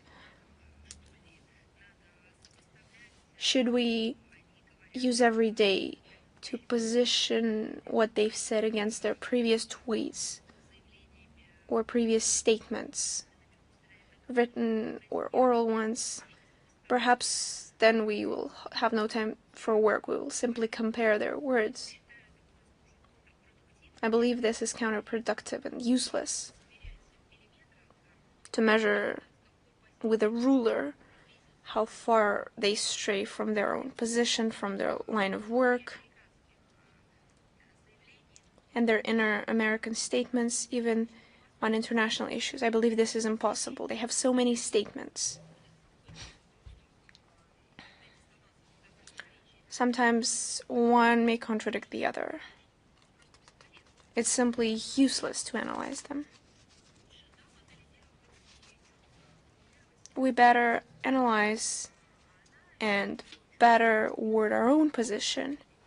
And I believe that position has been clearly phrased. When it comes to Ukraine, we have our aspirations, we have our goals. And we have also always followed the diplomatic line of work. We have strived to use it. If there are new actions of the Westerners, we will respond accordingly. We have always said that we're prepared for that. Back in 2022, now in 2025, of course, something is now still out in the open. They said that they need stable, secure peace. And yet, the next round, they're trying to either avoid, or they haven't directly stated when they will be ready to host it. As for the sanctions that you've referred to, you see against our country and our international agents, there's now an unprecedented number of sanctions, all kinds of limitations. There are dozens of hundreds of them. I believe there are so many of them that the threat of new sanctions are now viewed as something normal, because the Westerners themselves have come to an impasse, to a dead end, because they understand that there will be responsive measures from us. We will operate based on the situation at hand. And for us, it's nothing new, although for them, they always position it as something new, and it's nothing new. This is their policy, and they're pursuing it. And of course, no one is fully ruling out results of world policy. We see that during the last years, there are schemes and systems that would allow us to restore or to compensate some kind of requirements or demands or disappearing possibilities. We will compensate them in different ways. I believe that you know them all too well, and I don't need to go into detail.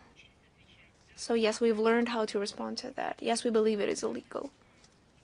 Yes, and no matter what, we don't accept the fact of threats. I don't think I've said anything groundbreaking. I've simply repeated what we've already informed you about.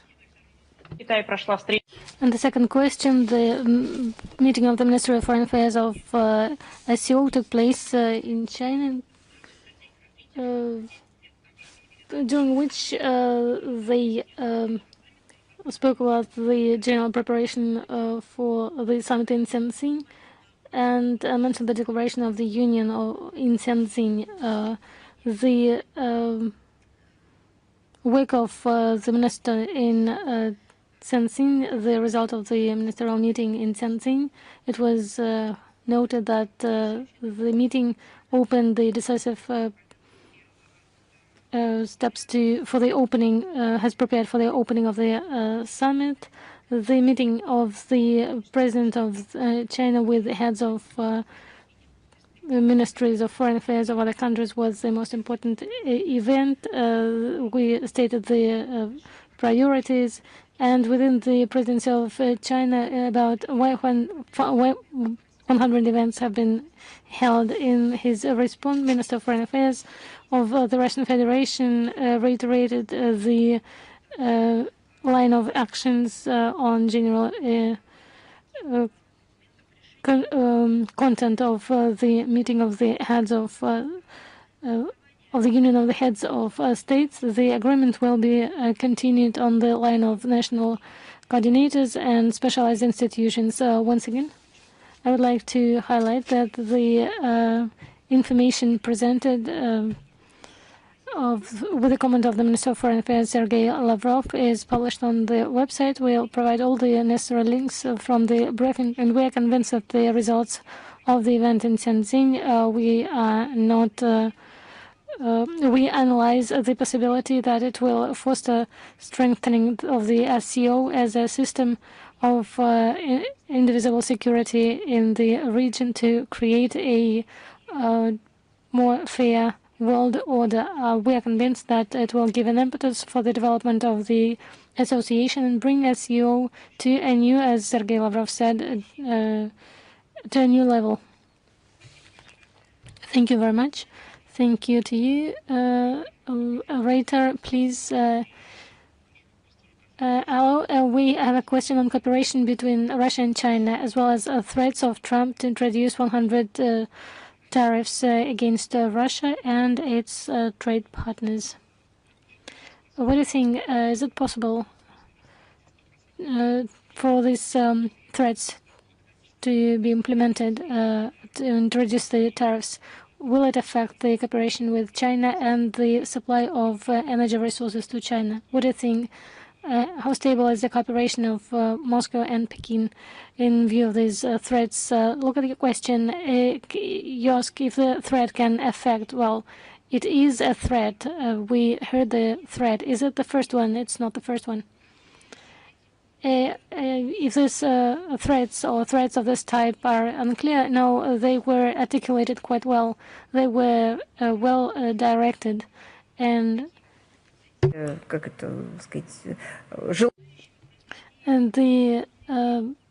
threats had their desired effect. And what did they lead to? To nothing.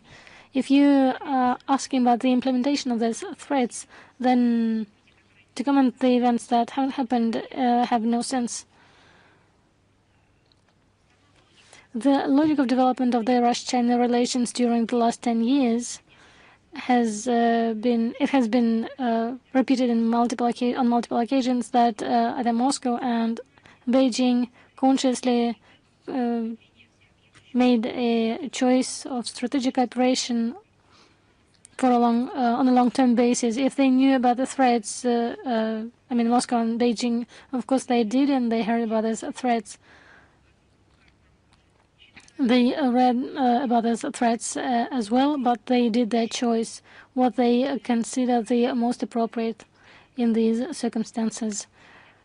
More than that, we are adhering to this vector because it's helping to the development of general development of the both states. We have mutual beneficial relations, and it is also good for the countries of the global south, or the global and east of the global majority. Collective immunity is shaping actively, I would call it this way, an immunity to different types of threats from our enemies. Also, in the political discourse, in the political speeches, Moscow and Beijing, Russia and China created a response to the threats. If you are speaking about oral threats, well, oral response have been given already, shoulder to shoulder. This is how we act in response to these threats. We have a special term for this. We coined a special term. We have to react to the external threats, take decisions, well-balanced decisions, and rely on the ideas of our sovereignty to develop culture, art, and other areas. Trump can speak to himself and response. He can give a response that he considers necessary. The position taken by the leaders after the visit of Xi Jinping to Russia, he expressed support which countries to not interfere the development of partnership of both countries. And this answer was already formulated in the document that we published, and the relations between the two countries avoid any possibility of interference in the internal affairs. Sergei Lavrov visited China and met with Xi Jinping, and it confirmed the closeness of the relations between Russia and China on the international arena, and readiness to use internal force of China and Russia, not only for the interests of our country, but also for the good of the entire humanity. Lenta.ru, are you with us? Yes, hello, Maria Vladimirovna, Lina Bilavarova, Lenta.ru. You have partially replied to our question, but we would like to focus on the following thing. The report for the baptism of Russia on the 15th of July. Zelensky said that this holiday is, I'm citing, a bridge that has 3 pillars, Ukrainians, where they exist now and they will be. What does Russia say on these words? You know, the pillars of this bridge, Zelensky broke them down. He killed and he's continuing to kill his own people. The comparison that he gave is clear, because we can clearly see who hit this fair bridge with these pillars. It was Zelensky himself and his regime, with the support of the Western countries and their allies. This is what I can say about this matter. Thank you very much. Thanks, Newsroom. Maria Vladimirovna, hello. News.ru, Mikhail Rosen. We have 2 questions, if you allow. Zelensky signed a law to suspend the Ottawa Convention for Ukraine on the human mines. What do you think about that? We already commented on that. I will just give you the links. We dwelled on this quite in detail. It was a decision, and this decision was taken. I already gave a comment. And partially, you touched upon the next issue. The head of the ministry, Sergei Lavrov, said that Moscow proposed a 3rd round of Ukraine, but there was no reaction. If there were any signals from the side of Kiev, and if the Ministry of Foreign Affairs of Russia is expecting anything, I haven't heard anything about the signals. Russia is ready to go to Turkey for the next round of negotiations, and we hope that Kiev will act in the spirit of the agreements reached, and the negotiation process will continue. Thank you very much. Shall we go on? Balt News. Yes, hello. Maria Vladimirovna, thank you very much for the possibility to ask a question. I have 2 questions. We know that Estonia allows itself provocative actions near the Russian border. In Sarema, not far from St. Petersburg, the training of firearms took place. The rockets we're reaching the distance of 15 kilometers. If the Minister of Foreign Affairs is viewing this as the preparation to close the Baltic Sea for our country. Estonia, it's not the first year that Estonia is acting as an enemy to our country, together with other countries of the Baltic Sea. Tallinn is showing fake news and supports the increase of defense budget and contributes a lot in the construction of the Baltic line of defense. We consider the growing of the military potential of Estonia, including the increase of HIMARS rockets and conducting of training, as a wider and dangerous tendency of militarization of the Baltic region, which have considered as one of the most peaceful regions in the world. Now they are deploying regiments on the western flank, deploy additional attack means, military infrastructure, and conduct training using different types of armament. And the NATO positioned Russia as a threat, as an enemy. Our country, unlike these crazy actions of Baltic countries, is not interested in the militaristic hysteria, but will consider the external threats in accordance with its own national interests. Maria Vladimirovna, thank you very much. The second question: organizers of annual marathon in Vilnius will not recognize the victory of the citizens of Russia and Belarus. What does Ministry of Foreign Affairs think about this?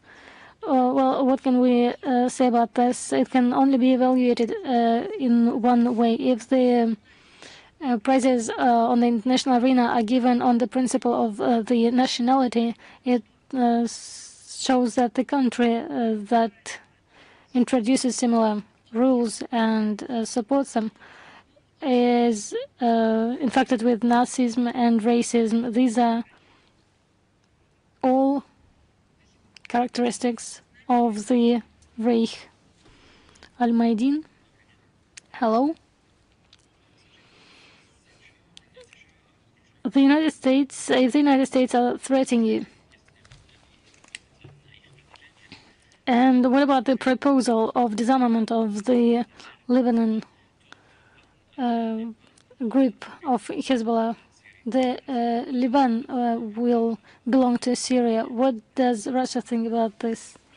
Our position stays the same. We support the sovereignty and territorial integrity of Lebanon. I'm sorry. We support the sovereignty and territorial integrity of Lebanon. As for the plans of the Americans, I think we should ask them.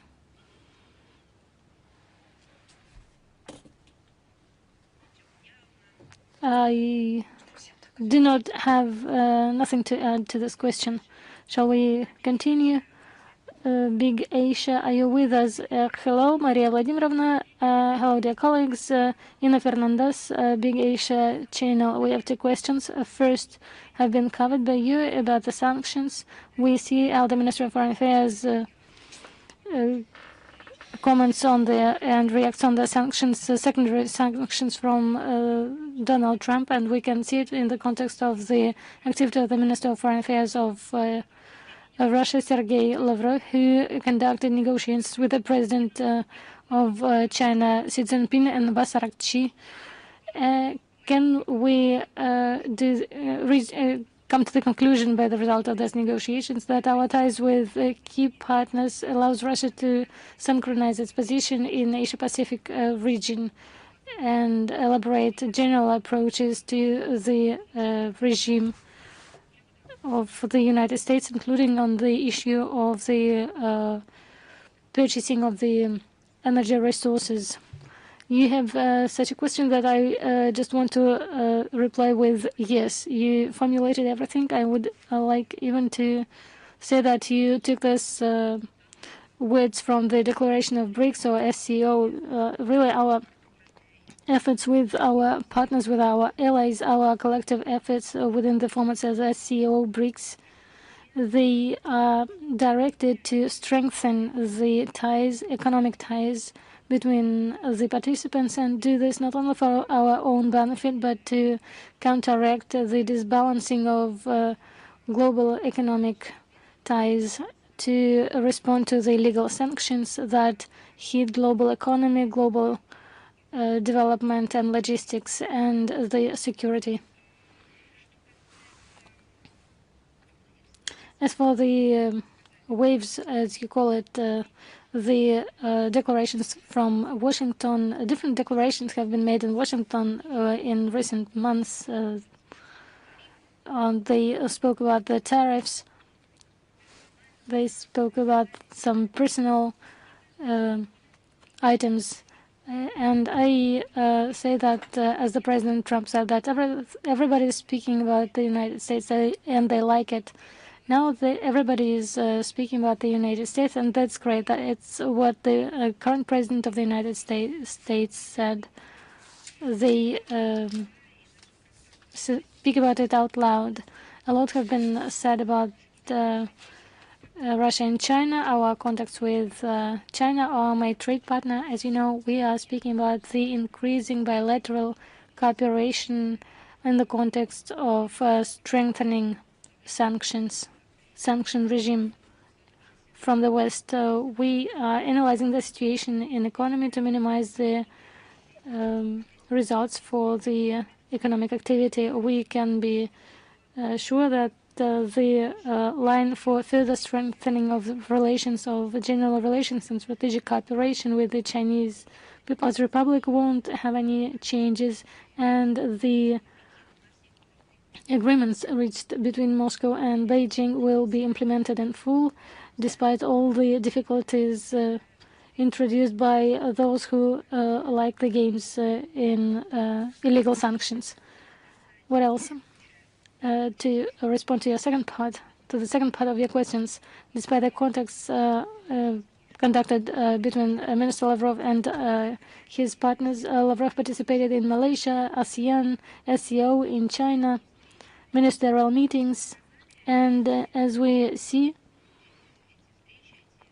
these events and the participation of the Russian delegation with the minister as the head of the delegation, our partners are seriously worried about the tariff wars and the application of illegal sanctions, illegal restrictions. However, the elaboration of collective reaction on the risks at these platforms and this direct matter have not been discussed. It is important that the absolute majority of the countries of Asia have not joined the legal restrictions against Russia. At the same time, they understand that the similar steps hit global economy, finances, logistics, and so on, including general security. Thank you. And the second question, if you allow. We closely follow the events in Kyrgyzia.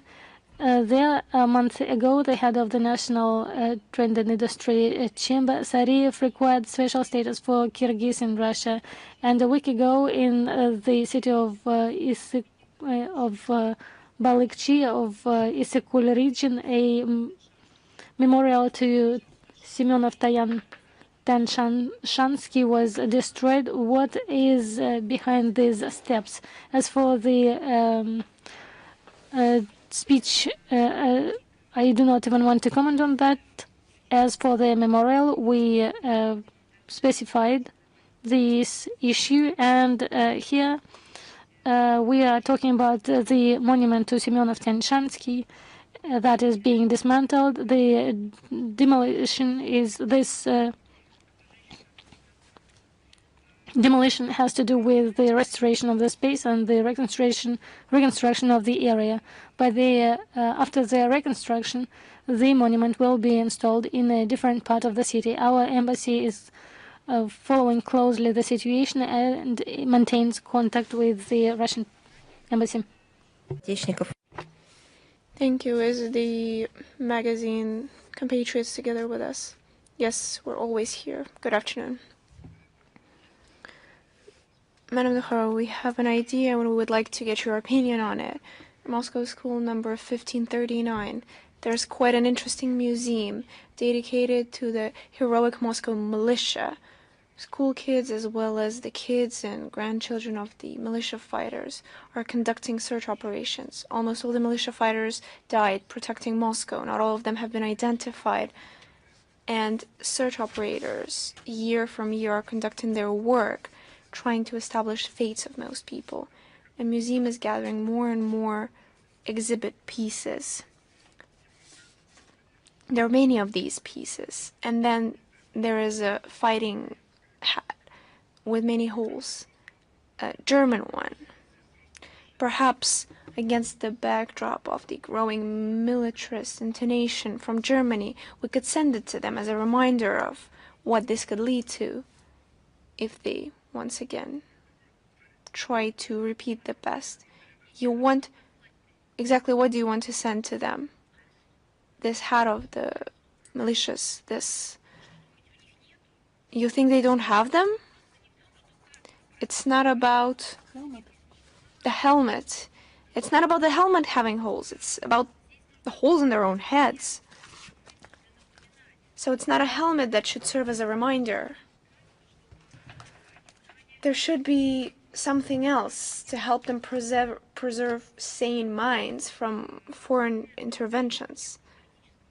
And according to statements of the German establishment,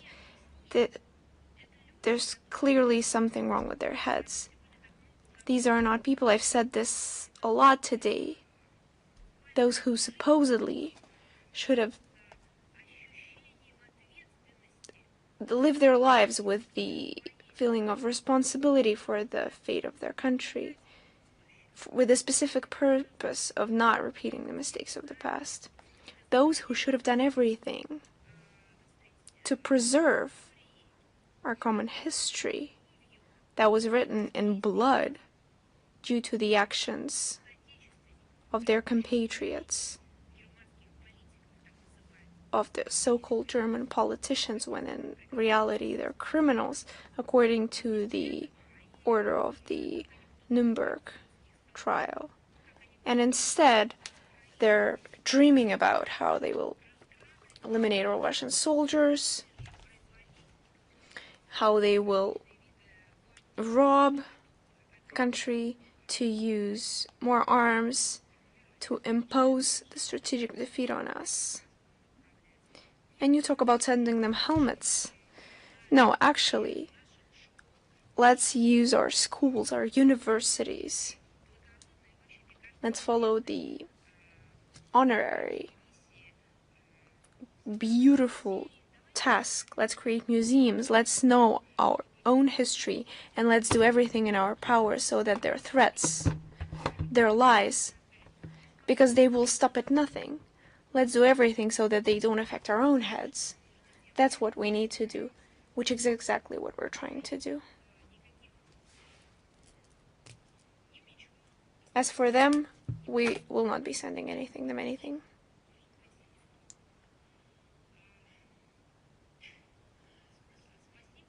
Thank you.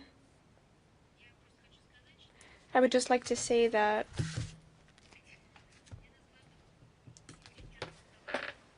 one of the most recurring questions that I receive from people, from journalists, from the public, how do you find it in you to hold back against the aggressive rhetorics and statements, and unacceptable statements coming to our country? You know, sometimes you also start thinking, perhaps we should respond more firmly, but then time and time again you understand that in honor of our ancestors who've showcased extreme patience, who've tolerated and conquered, in honor of them, we will stay on the high level that they have set. We'll respond to lies and offenses with honorary behavior. We will protect our country the only way our heroes know how. Thank you very much. See you again. Wish you all the best.